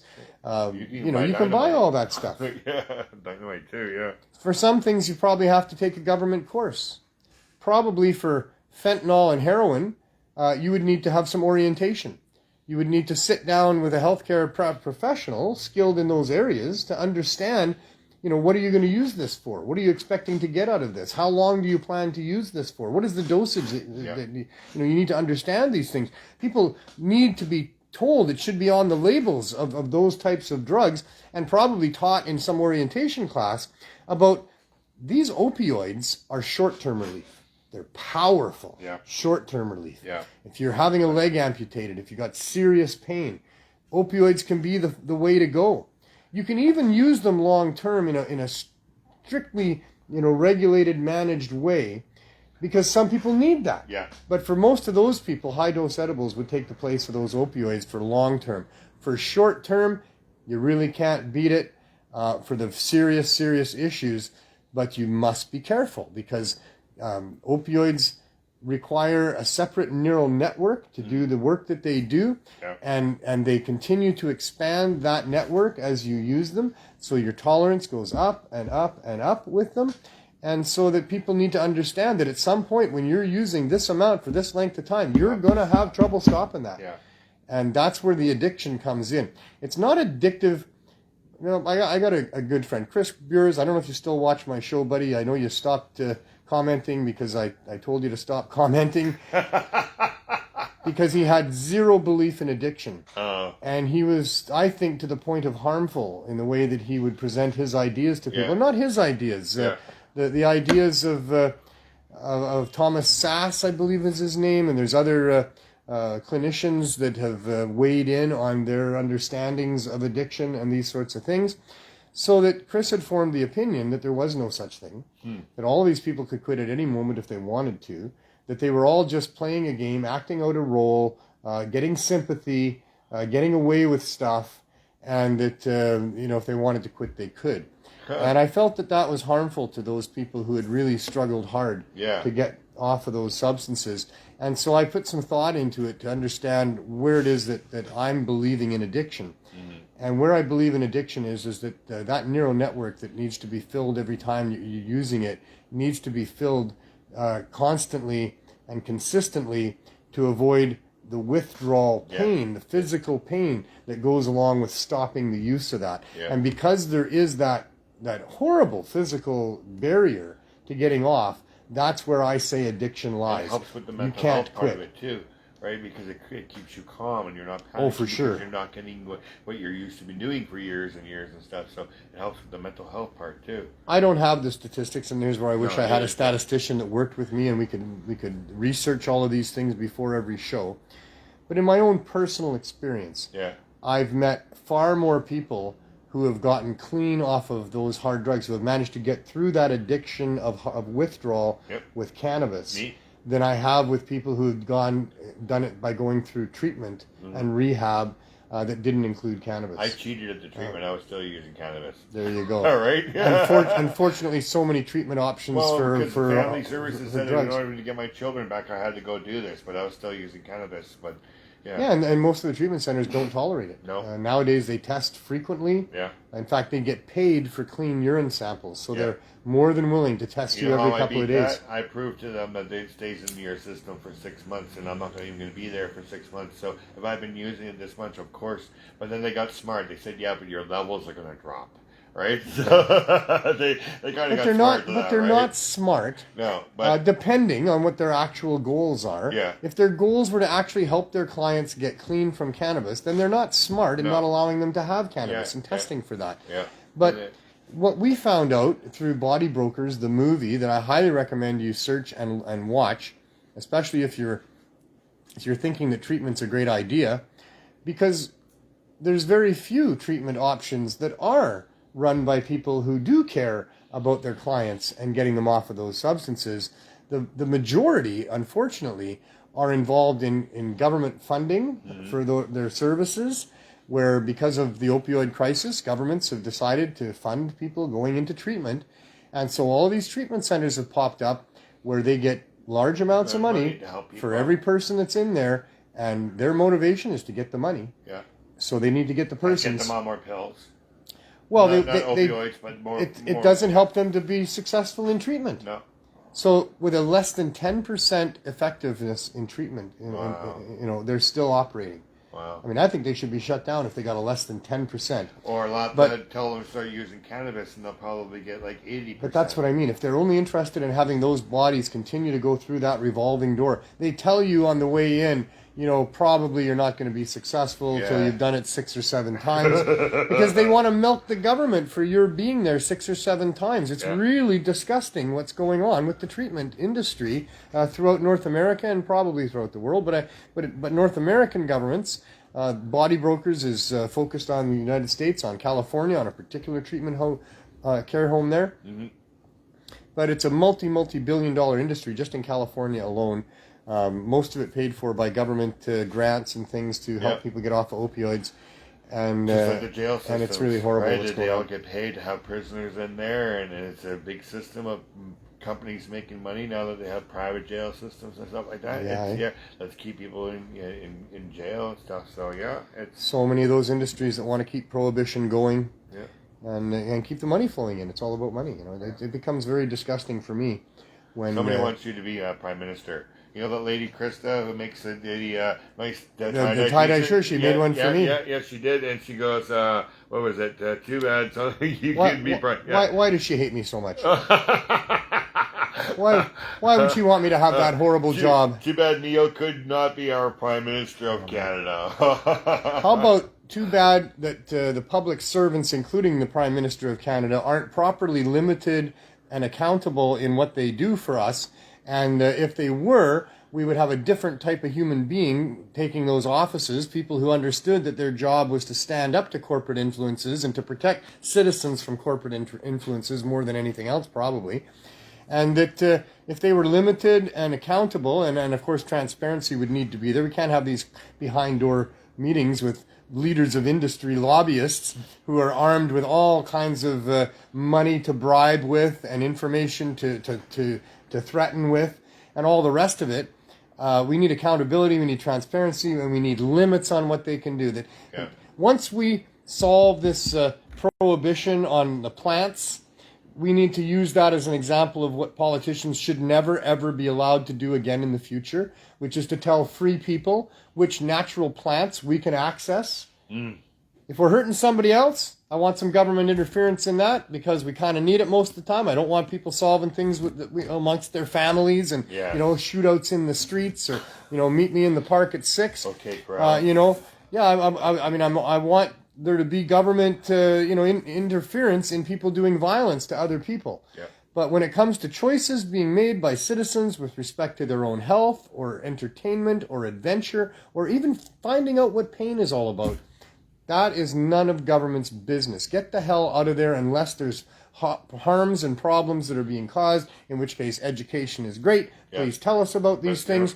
If it's not going to be good for me to learn how to box and fight people in a ring, then tell me that. Don't tell me I can't do that, but tell me that. And then I'll make my own decision about whether I want to get hit in the head several times in a row or not. You know, it's up to me. It's not up to you. I don't think I want to do that. I wouldn't do that either. I wouldn't do that. No. I wouldn't be Chris Angel. No. I wouldn't have, SUVs and Hummers run over my head. Chris Angel's a magician? Yeah. Oh, yeah. Well, he's an event and an illusionist, and there's something else that he would be called there, because he actually does a lot of things that are really pushing the limits of physical endurance and what have you. He really does do that. And that's kind of magical, but it's not. It's just the capabilities of the human mind and the human being in being able to do some incredible things. And that's why he had a Hummer drive over his head. And we had Evel Knievel jumping across the Grand Canyon on a bicycle. How many times did he injure himself? Oh, so many times. But how many times have the people gone skiing and broke a leg or broke an arm? You know, I mean... These things are dangerous. Life is dangerous, but I don't want a government that's going to tell me I can't go skiing. Yeah, exactly. Or even that I can't jump a motorcycle over cars, although I would like to think that maybe there's some kind of guidelines for that. Or something. I'm kind of happy that we stopped kids from riding in the back of pickup trucks. I'm kind of happy that, those sorts of things that were harming people. I like the old station wagon with the window down on the kids in the back. Sure, that was always good. That was fun. I don't think too many kids fell out of there. No, but if they would have slammed on the brakes, then probably kids would have gone. But there's another row in front of them. I don't know. Yeah, but I remember... Slammed on the brakes, only if they're going backwards. Like forwards, maybe they're going to hit something. Well, then you go that way forward. Yeah. And that was the whole thing about seatbelts. Yeah, but not in the back then. Right? Yeah, I know they didn't have seatbelts. Well, they didn't have no seatbelts anywhere originally, Yeah, because we used to wave to people in the cars as kids. I remember doing that. And they would always wave back, or some would wave back. Oh, yeah. I bumper skied in the wintertime on the back of vehicles, buses, and lots of other things. Yeah, but we don't do that anymore. Well, some people got hurt. Some people got hurt. Some people got hurt riding in the back of pickup trucks. Some people got hurt not having seatbelts on. And there is where I'm okay. Yeah. If I want our governing bodies to be monitoring these things, to be gathering statistics, and if there's behaviors that are going on in society where people are being harmed, kids are being hurt, being thrown out of pickup truck, whatever. Yeah. Then sure, let's put a regulation. Let's educate people about that. That's mostly what it is. Yeah. Most parents at this point would not allow their kids to do the things that my parents allowed us to do. Yeah. Because they know those things are dangerous now, and my parents didn't. Yeah. My parents never really thought about it. You don't hear the statistics. Some kids get hurt, but it's not your kid. It's 1 in 1,000 kids get hurt. That's still a lot of kids. Mm-hmm. But if it's not your kid, nobody was really thinking much about that. Humans are funny that way. Yeah. So after a while, governments or maybe even private institutions came out and said, hey, people, we've been gathering some stats here from the local hospitals, and there's a lot of kids that end up in there because they're bumper skiing on cars every winter. Yeah. And we might want to think about that. Yeah. And so, after that, the parents got smart. If my parents understood knee injuries and head injuries from roller skating without helmets and pads on, I don't think my mom or dad would have let me roller skate. I used to go roller skating every Saturday night, and I don't remember people getting hurt, like head injuries and stuff. There was, but it wasn't that prevalent that everybody was kind of aware of it. When it happens to you or one of your friends, or even at the roller rink that you're at that Friday night, then you kind of go, oh, hey, that is a little dangerous there, and you might be a little more careful, or a parent might be a little more careful about letting their child do that next time. We were dancing and doing spins, but and all kinds of shit. These days people are a little smarter about these things, and you see most people that are out on the streets rollerblading have the pads on, have the helmet on. Oh, I told my daughter the same thing. And I did too. After when I started rollerblading around here as an adult, I forget what. Well, I had the herb school. Yeah. And I used to inline skate. I used to play inline hockey. I used to play ice hockey too. And so when I had the herb school 1 block over on Hastings Street from here, and was there every day for 22 months before I went on my rollerblading trip across Canada. When I was there, that's why I did the rollerblading trips across Canada, was because I was rollerblading around Vancouver. Yeah. Back and forth to Cannabis Culture was an easy rollerblade trip. Yeah. And so I was lots of times rollerblading around here. And I put the pads on. By that time I'm an adult. I've had kids. I've seen things. I've hurt my knees. Mm-hmm. And so I put on the knee pads. I put on the helmet. And I didn't wear the helmet until I went across Canada on inline skates. Yeah. And at that point, I thought, now people are going to be maybe inspired by somebody rollerblading across Canada. And if I'm going to be inspiring young people to do that, I need to be responsible. Yeah. And I need to be a proper role model. And I was certainly aware that wearing helmets is a good idea. Yeah. You know? Especially on the highway or something, you know? Well, you yeah. never know what's going to hit you, right? You never know. Thankfully, nothing hit me. No. 3,000 miles. Now, you Wow. grew up riding a bike without a helmet. Today, For sure. Today, would you still ride a bike without For a me helmet? personally, I still ride bikes without helmets. Me too. Because But our children, because of the science on it, though, Glenn. Yeah. It adds weight to your head, Yeah. which affects your ability to control the bike. Okay. It reduces things. So I don't. It's this and that. Yeah, it's one of these. I am such a skilled bike rider. Yeah. And I'm careful now because I'm old. Yeah. That I don't think that it's much of an issue for me. I'm probably not going to fall off my bike. I'm probably not going to run into anybody or anything. Yeah. And even if I did, I think I know how to fall. I think I know how to tuck and I'm roll. going to tell my daughter to wear one. Yeah, I would make my daughter wear a helmet when she's young. Yeah. But yeah. Because we want to protect our kids. We want to protect our kids. You never know what's going to happen with kids. And you don't know where they're going to ride. You don't know if they're going to be careful. You don't know if they don't have experience for the most part. Yeah. Cars can sneak up on you. Kids come out from a blind spot on a car and boom. Yeah. So no, I think that bikes can be dangerous. They're moving vehicles, and if they're in the hands of inexperienced young people, you probably want to protect them as best you can. You don't want to. Yeah. The government shouldn't say kids can't ride bikes. Nope. They can say no bikes on the freeway. I'm kind of okay with that. Me too. But they can't. And this is the thing. What is the role of government? That's been the thing for me for a long time. Is what is the role of government? What do we want these public servants to be doing? Because I don't want them interfering in my life where it causes me problems, limits my abilities, and aren't reasonable. I think they should take care of the poor and take care of our health, stuff like that. Not be everywhere like they are. Like, so alcohol and tobacco would be a good place to be in and stuff like that. Regulations are fine on things that have potentials for harm, and not even pretty much potentials for harm. We're almost to the point as human beings where we can look ahead on something that hasn't happened yet and say, well, maybe we should regulate it in this way because it could be that. But, really, come on, let's wait until something happens, maybe. I don't know. In some things, I'm wrong about that. We should look ahead on things. We should see what regulations would make sense in those things. But, I fear the regulatory boards. I don't trust the regulatory boards. That's the big problem. We don't trust government. We can't trust doctors. We can't trust corporations. Scientists get bought all the time.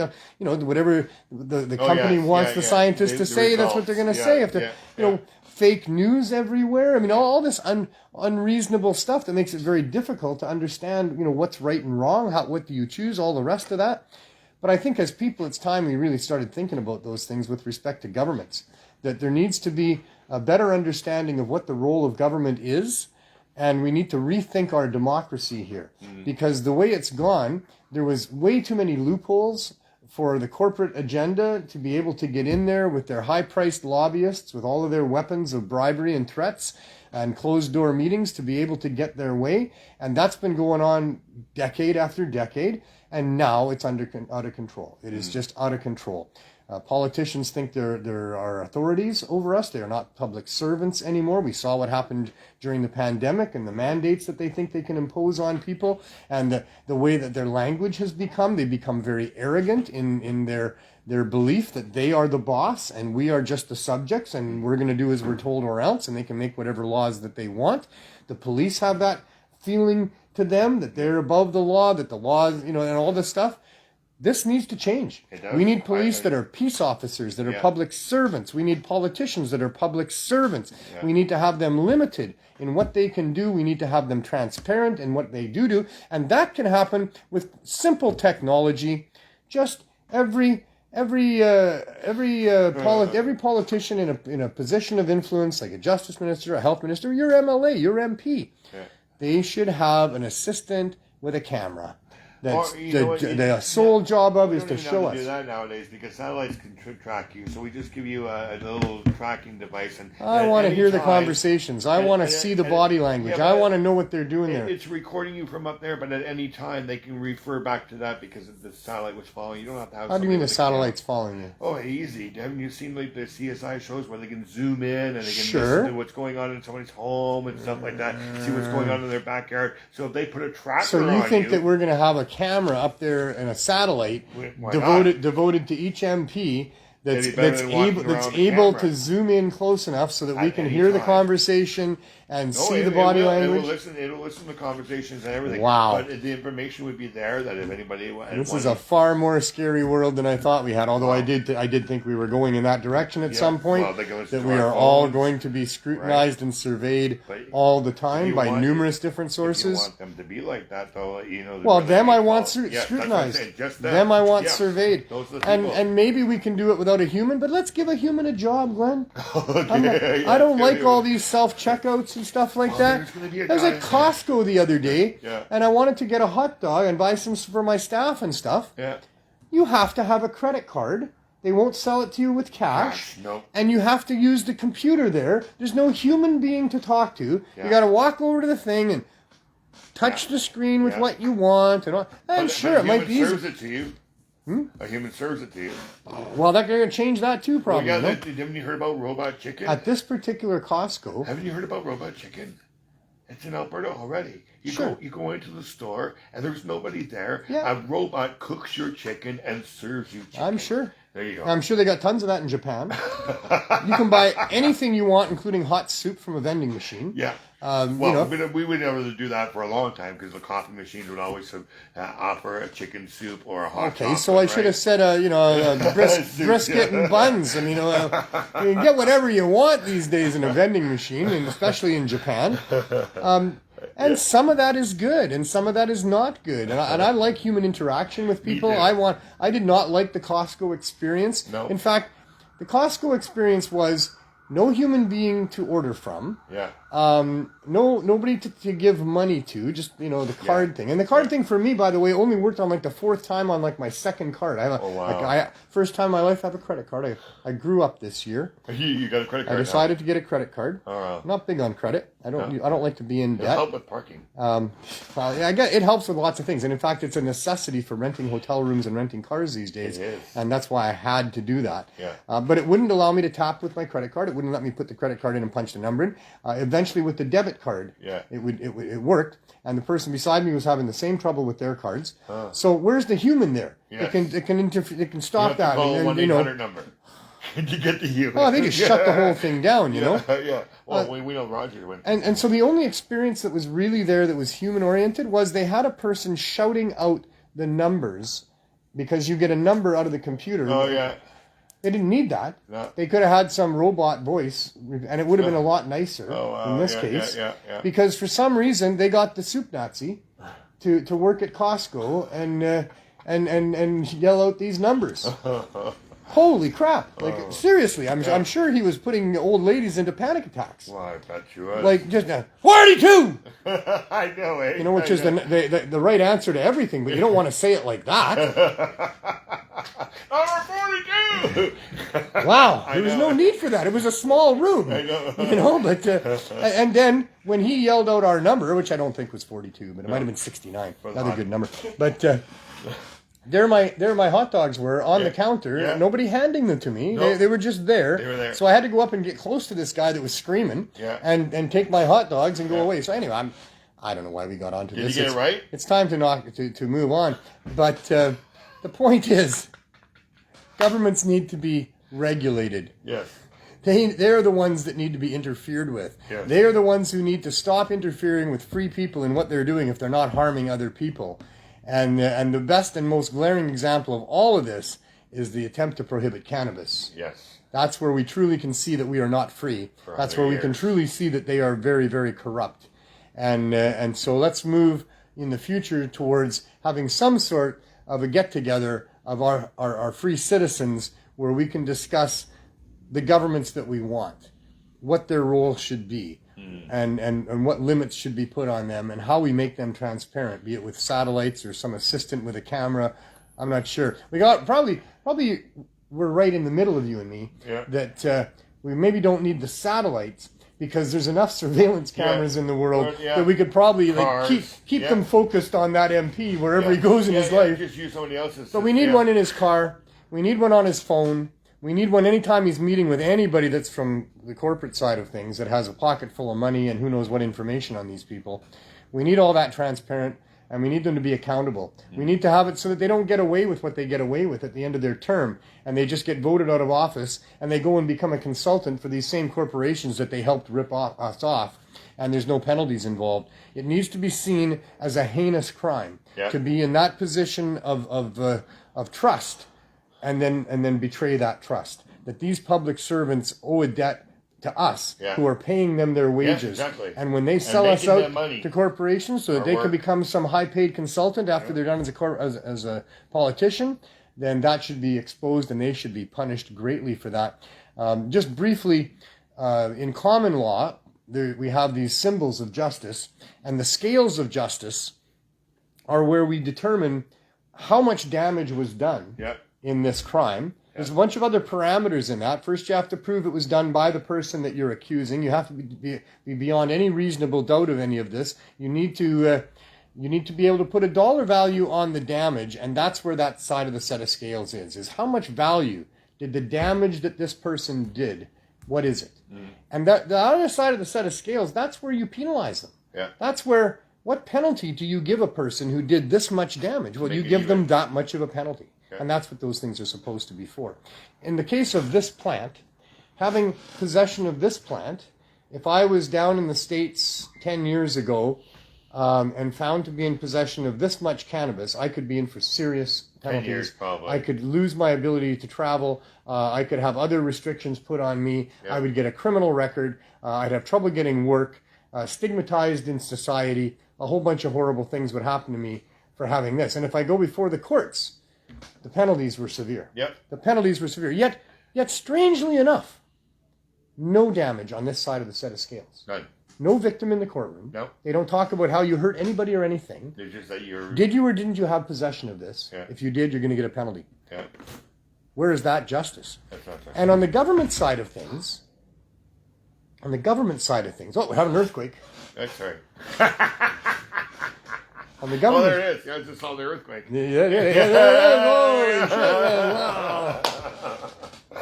Special effects are beyond. That's not true. We don't want to scare anybody. It's only because Neil is an amazing producer and he can simulate those earthquake effects on a dime. A real earthquake happens somewhere else. I'm sorry to say. That's the only way it can happen. Okay. Sorry about those people who actually did experience an earthquake right when that was happening and you were watching us. They happen all the time, all over the place.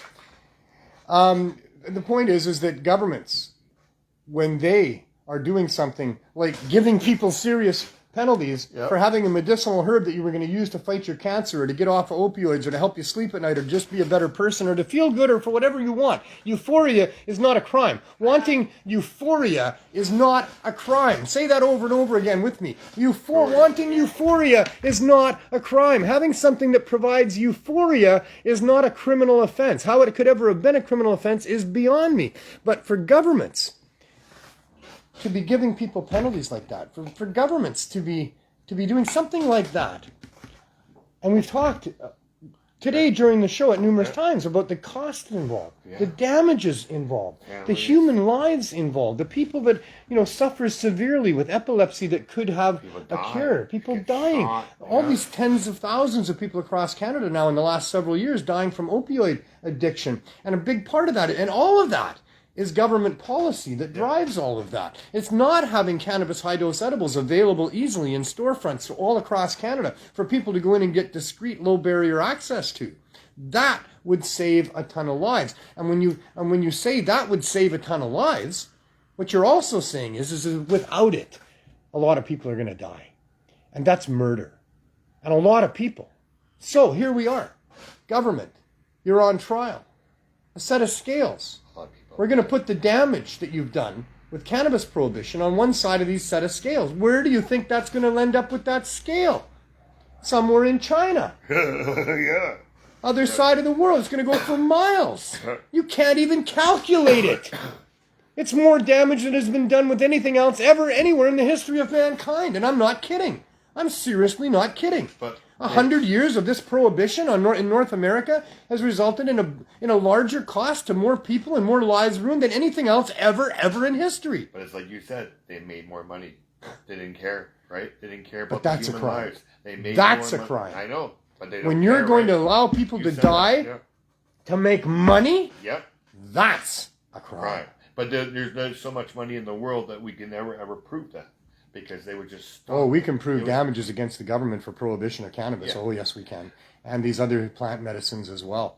And the penalties should be somewhere equal to the damage done, which is impossible. Yeah. Because hanging them by their toes till they die of starvation and crucifying is nowhere near anywhere close to payback for the damage done. What about the rock pit?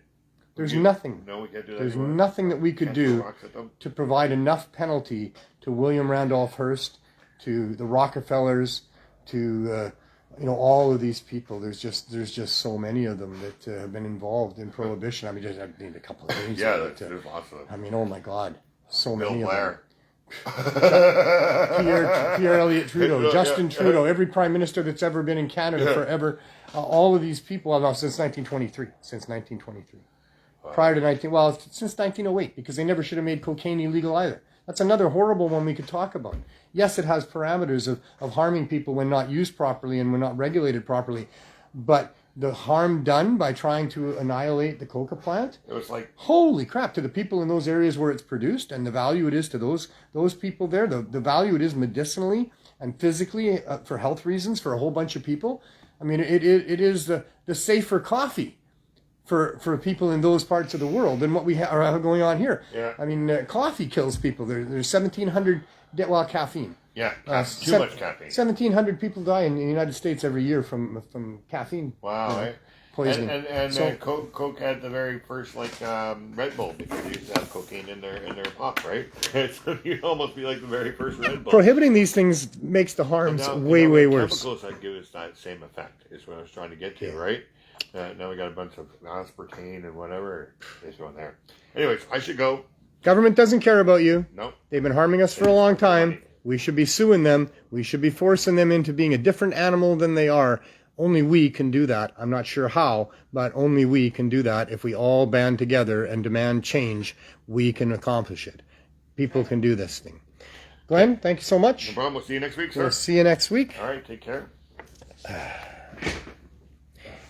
And the biggest one of them all, in all of this, with what we've been talking about, is our inability here in getting the government to allow us to just get permission to be able to continue doing what we have proved and been demonstrating is successful for 5.5+ years, going on 6 years.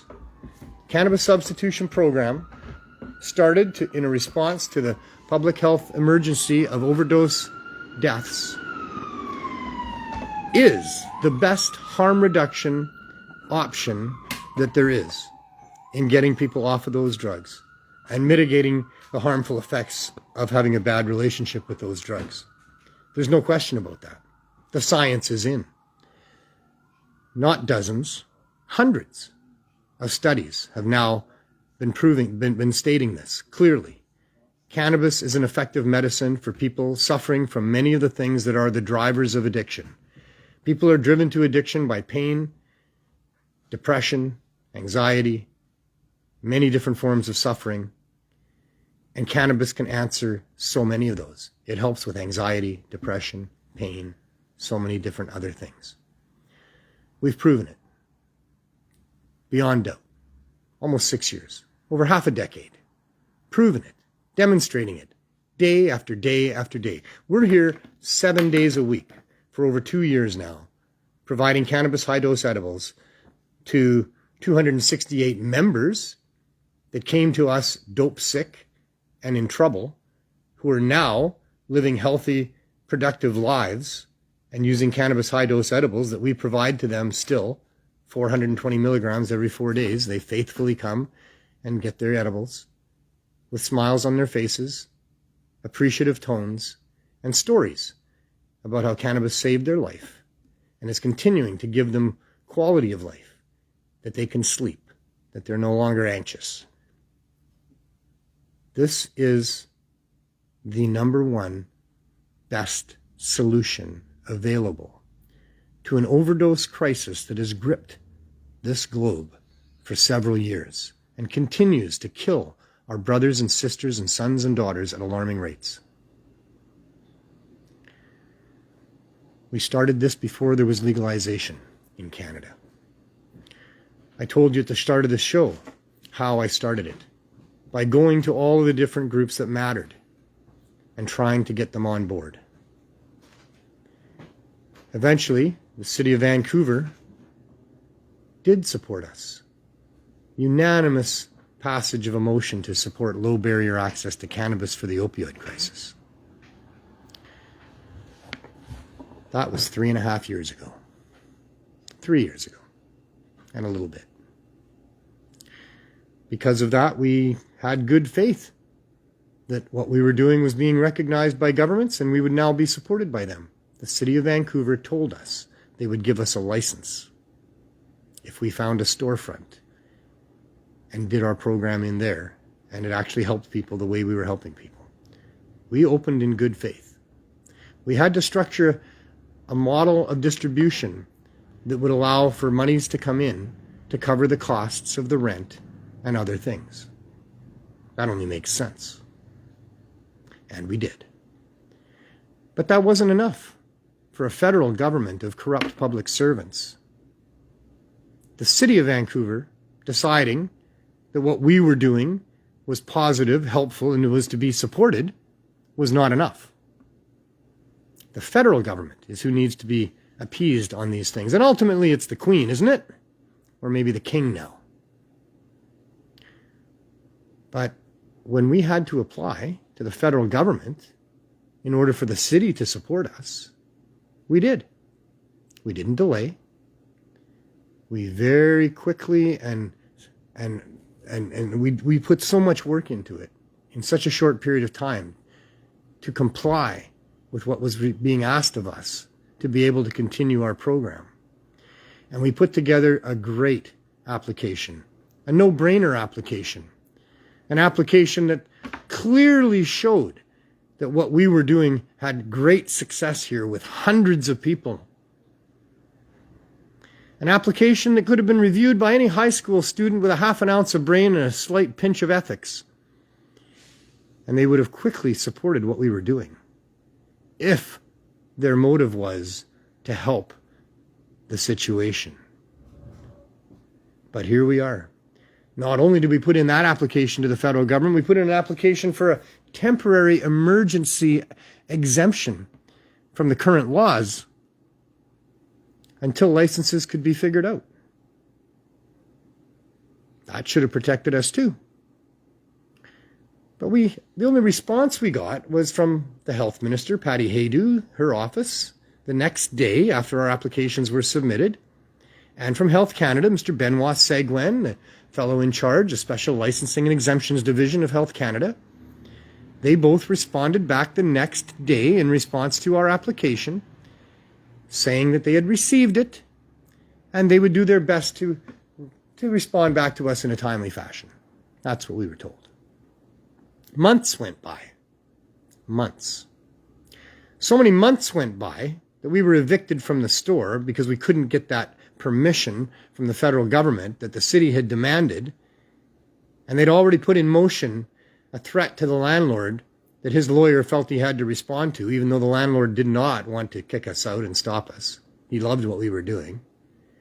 But push came to shove. We went to court. The judge said we had unclean hands because we were doing stuff that we hadn't gotten a license for. Well, isn't that the whole point? We wanted to get a license. We tried to get a license right from the very start. As soon as we had to apply, we applied. And then we waited and waited and waited until we were evicted. And then we waited some more, another month and a half after that, before Health Canada decided they would allow for a meeting with us during pandemic times, so it wasn't a face-to-face meeting. But in that meeting, Health Canada told us they were working on our licenses and that they should have them in place by early January. They said that it had been complicated, but they certainly gave us no indication that they weren't going to get those licenses for us. They certainly did not ever tell us that we should not be doing what we're doing until those licenses arrive. But the court decided that we shouldn't be doing what we're doing, even though we were obviously clearly helping people and saving lives. So the city passed a motion, we put in an application, Health Canada says we're working on it, maybe early January. Problem is they didn't tell us which January, because they obviously didn't mean that January coming up next month. And they also didn't mean the January that came 12 months later, because that's already 9 months in the rear view mirror now. Which January were they talking about? The point is that we've done everything we could to be legitimate, that we've done everything that we felt was the right thing to do. We could not stop running our program, doing what we had to do to survive, to keep the program going, out of a moral responsibility to the people that we're helping. Hundreds of people that rely on us because we put this program in motion. Hundreds of people who the experts, the real experts, not government, they're not experts at anything, except getting elected maybe, but the real experts wrote us letters that we submitted to Health Canada, that I have right here with me, that I've had on the show before, that I've recently given to the prosecutors who are trying to punish us for what we're doing. Letters from Dr. M.J. Malloy, from Professor Zachary Walsh, the foremost expert in cannabis replacement therapeutics. Letters that state clearly, repeatedly, that what we are doing is saving people's lives. And most important in those letters is the bold statement that if we were to stop doing what we're doing, many of those people that we're helping would be put back at risk of entering the poison drug supply again and death. So we have a moral obligation to do what we're doing. We can't stop. We won't stop. No corrupt government is going to tell me to stop and get me to stop. They can drag me away in chains and put me in a cage.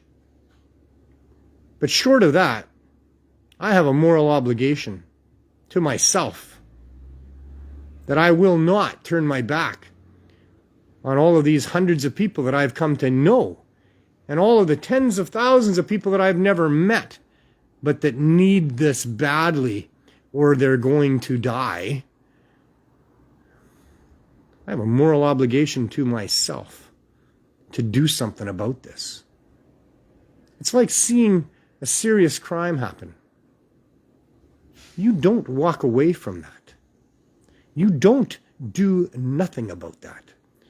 Not just because society wants you to intervene and stop that serious crime from happening, but because if you don't, it's going to haunt you for the rest of your life that you stood and watched a serious crime go down and you didn't do anything about it. That's me. That's here and that's now. And that's what's been going on for all this time with me. I am witness to a serious crime being perpetrated against millions of people globally by corrupt governments following a corporate agenda of genocide and protection of their patentable products. And I can't just walk away. I can't just watch that happen and do nothing about it. Maybe if there was nothing I could do about it, that's how my life would be. And I maybe wouldn't be haunted by not doing something about it because there was nothing I could do about it. And I'm at peace with a number of horrible things going on in the world that I'm aware of that I can't do anything about. But on this file, I do have the ability to do something about it. And because of that, and because of my awareness of that, I can't not do something about it.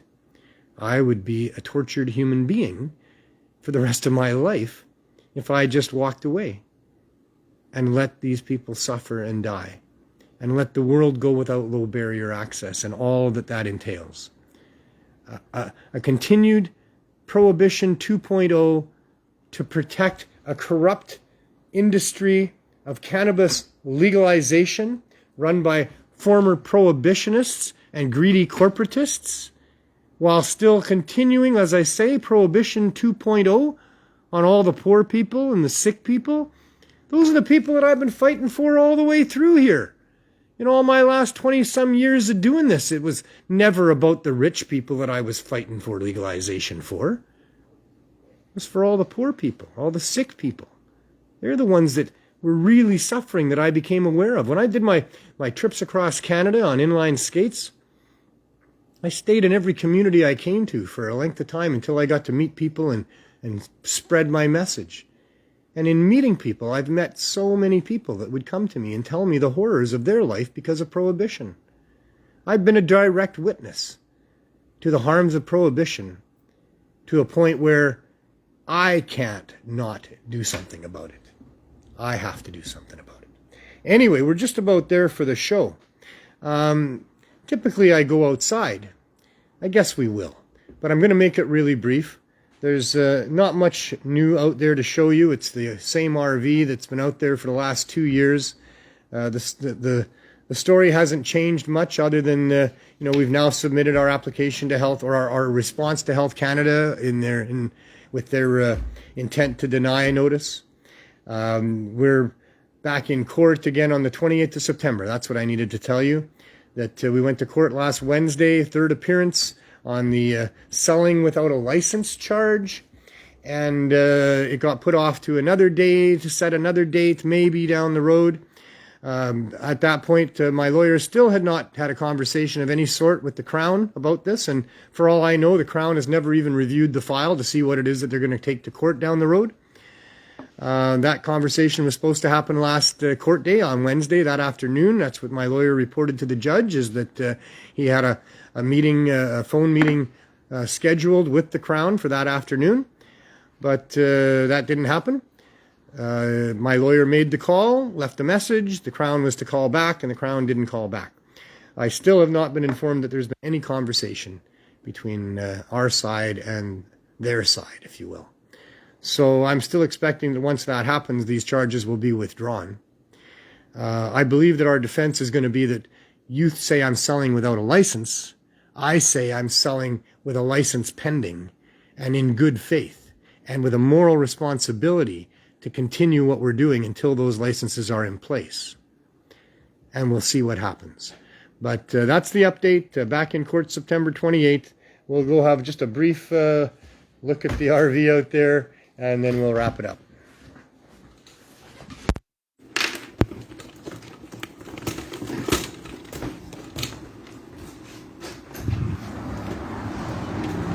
And I guess, as always, we will do the once a week THC weather report from Vancouver. A little smoky the last couple of days. Most of that's gone away. We've got some cloud cover now. Overall, a pretty beautiful day here. The temperatures are fantastic now. Cools right down if it is warm in the evenings. The sunsets are beautiful. There you go. There's Vancouver for you. But it's about to get really wet, and then it's going to get cold for a while. And then several months later, we'll get more sunshine. So, well,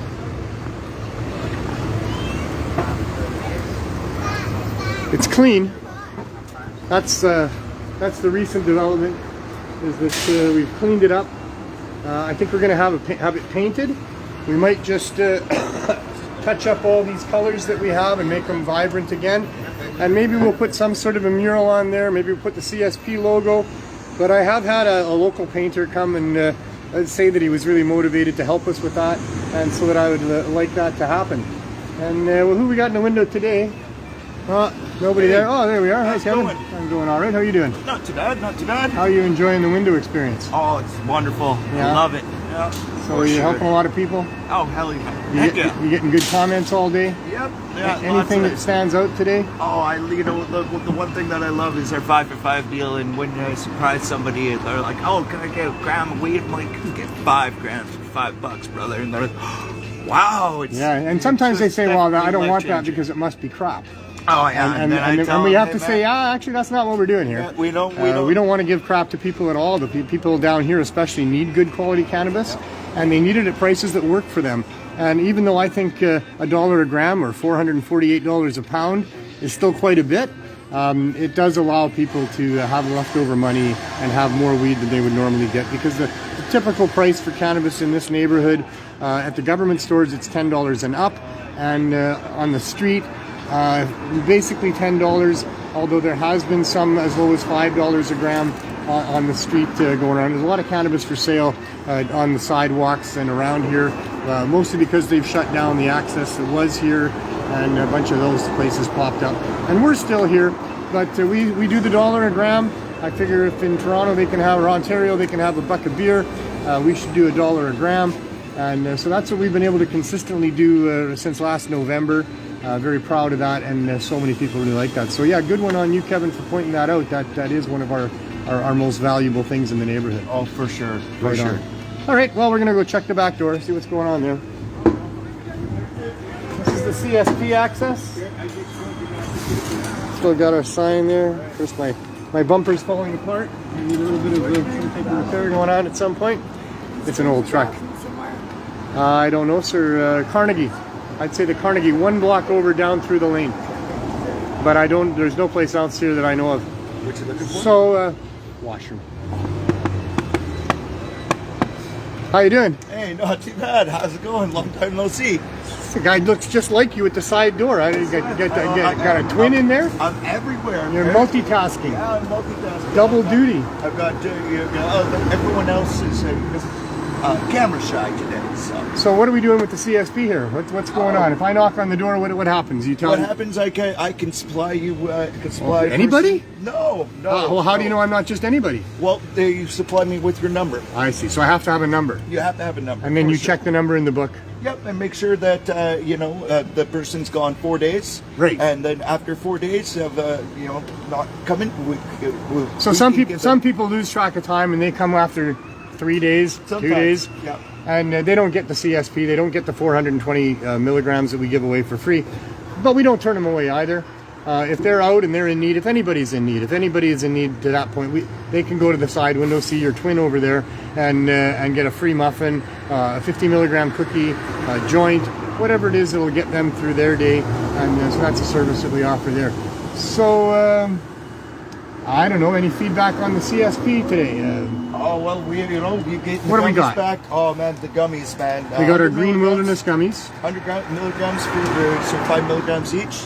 These are one of the most popular items that we have right and then now. with Green Wilderness, we also have the 50 milligram cubes and the 100 milligram cubes Yes. as well.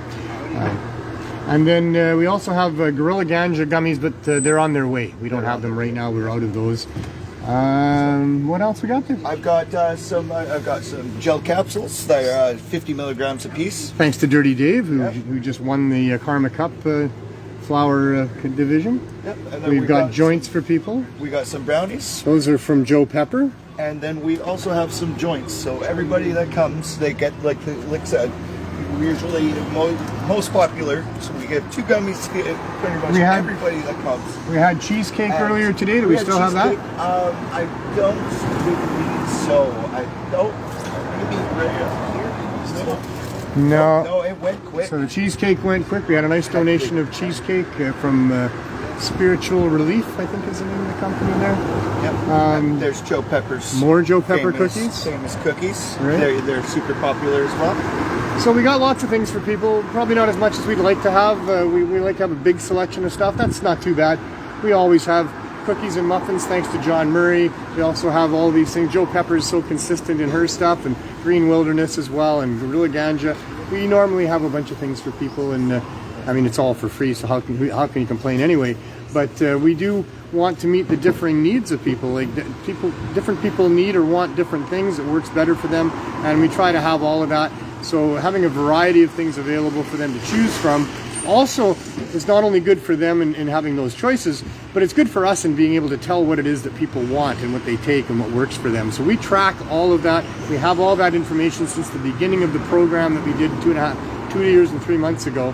And it's very important for us to have a general idea of what kind of things we need for people and an individual idea of what each individual requires for themselves. So, thank you, sir. All right. Have a good day. You probably wanted it the other window by now. And nope. Either that's not the same twin or he's put on a lot of weight in the last couple of minutes. Oh, geez, thanks. Well, I was just referring to how thin Kevin is. I wasn't referring to you being anything other than that, you know? So, yeah, here we are. That's what's going on. It's been going on for a long time. We're on our journey, our quest for a low barrier access community cannabis store. It's been an interesting journey. We think it's probably nearing its conclusion, we would hope, but then we've been hoping that for a long time. We never thought it was going to be well over 2 years that we were going to be waiting. Well, actually, it's not over 2 years with the application. We've been in this block for over 2 years, but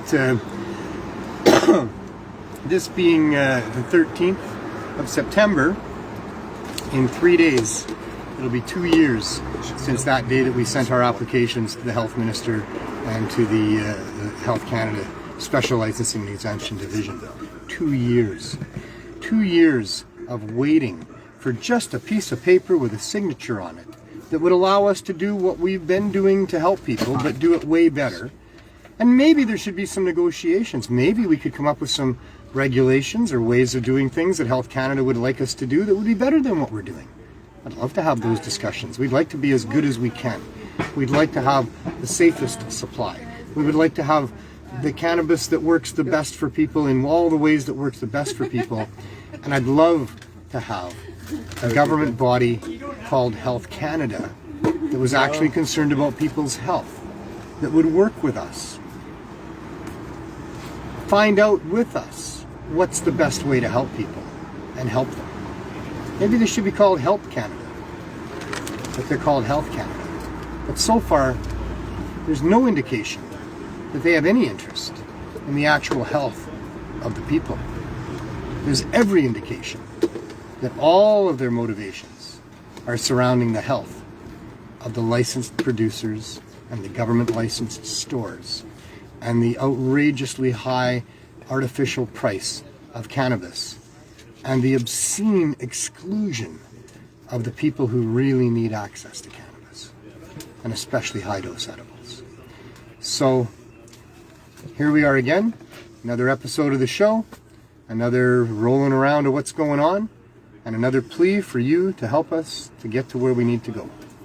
If you haven't already, or even if you have already, make another phone call, or make a phone call, write a letter, send an email, call an open line show, write a letter to the editor, talk to your friends, family, talk to your doctor, talk to the police. We need to have public servants that are limited, accountable, and transparent. And we need to have policies of drug regulations that allow for proper, reasonable access to the plant medicines for all of us free people who have issues and want to help ourselves. So do that if you can. Thank you so much for watching. Thank you so much for helping if you've already helped or if you're going to help. Thanks to all the people that have helped us, all the donators and people that have made this program possible for all this time. Thanks to Cannabis Culture for giving me this platform to be able to get this stuff off my chest and maybe get it into the ears of people who can help us make a difference.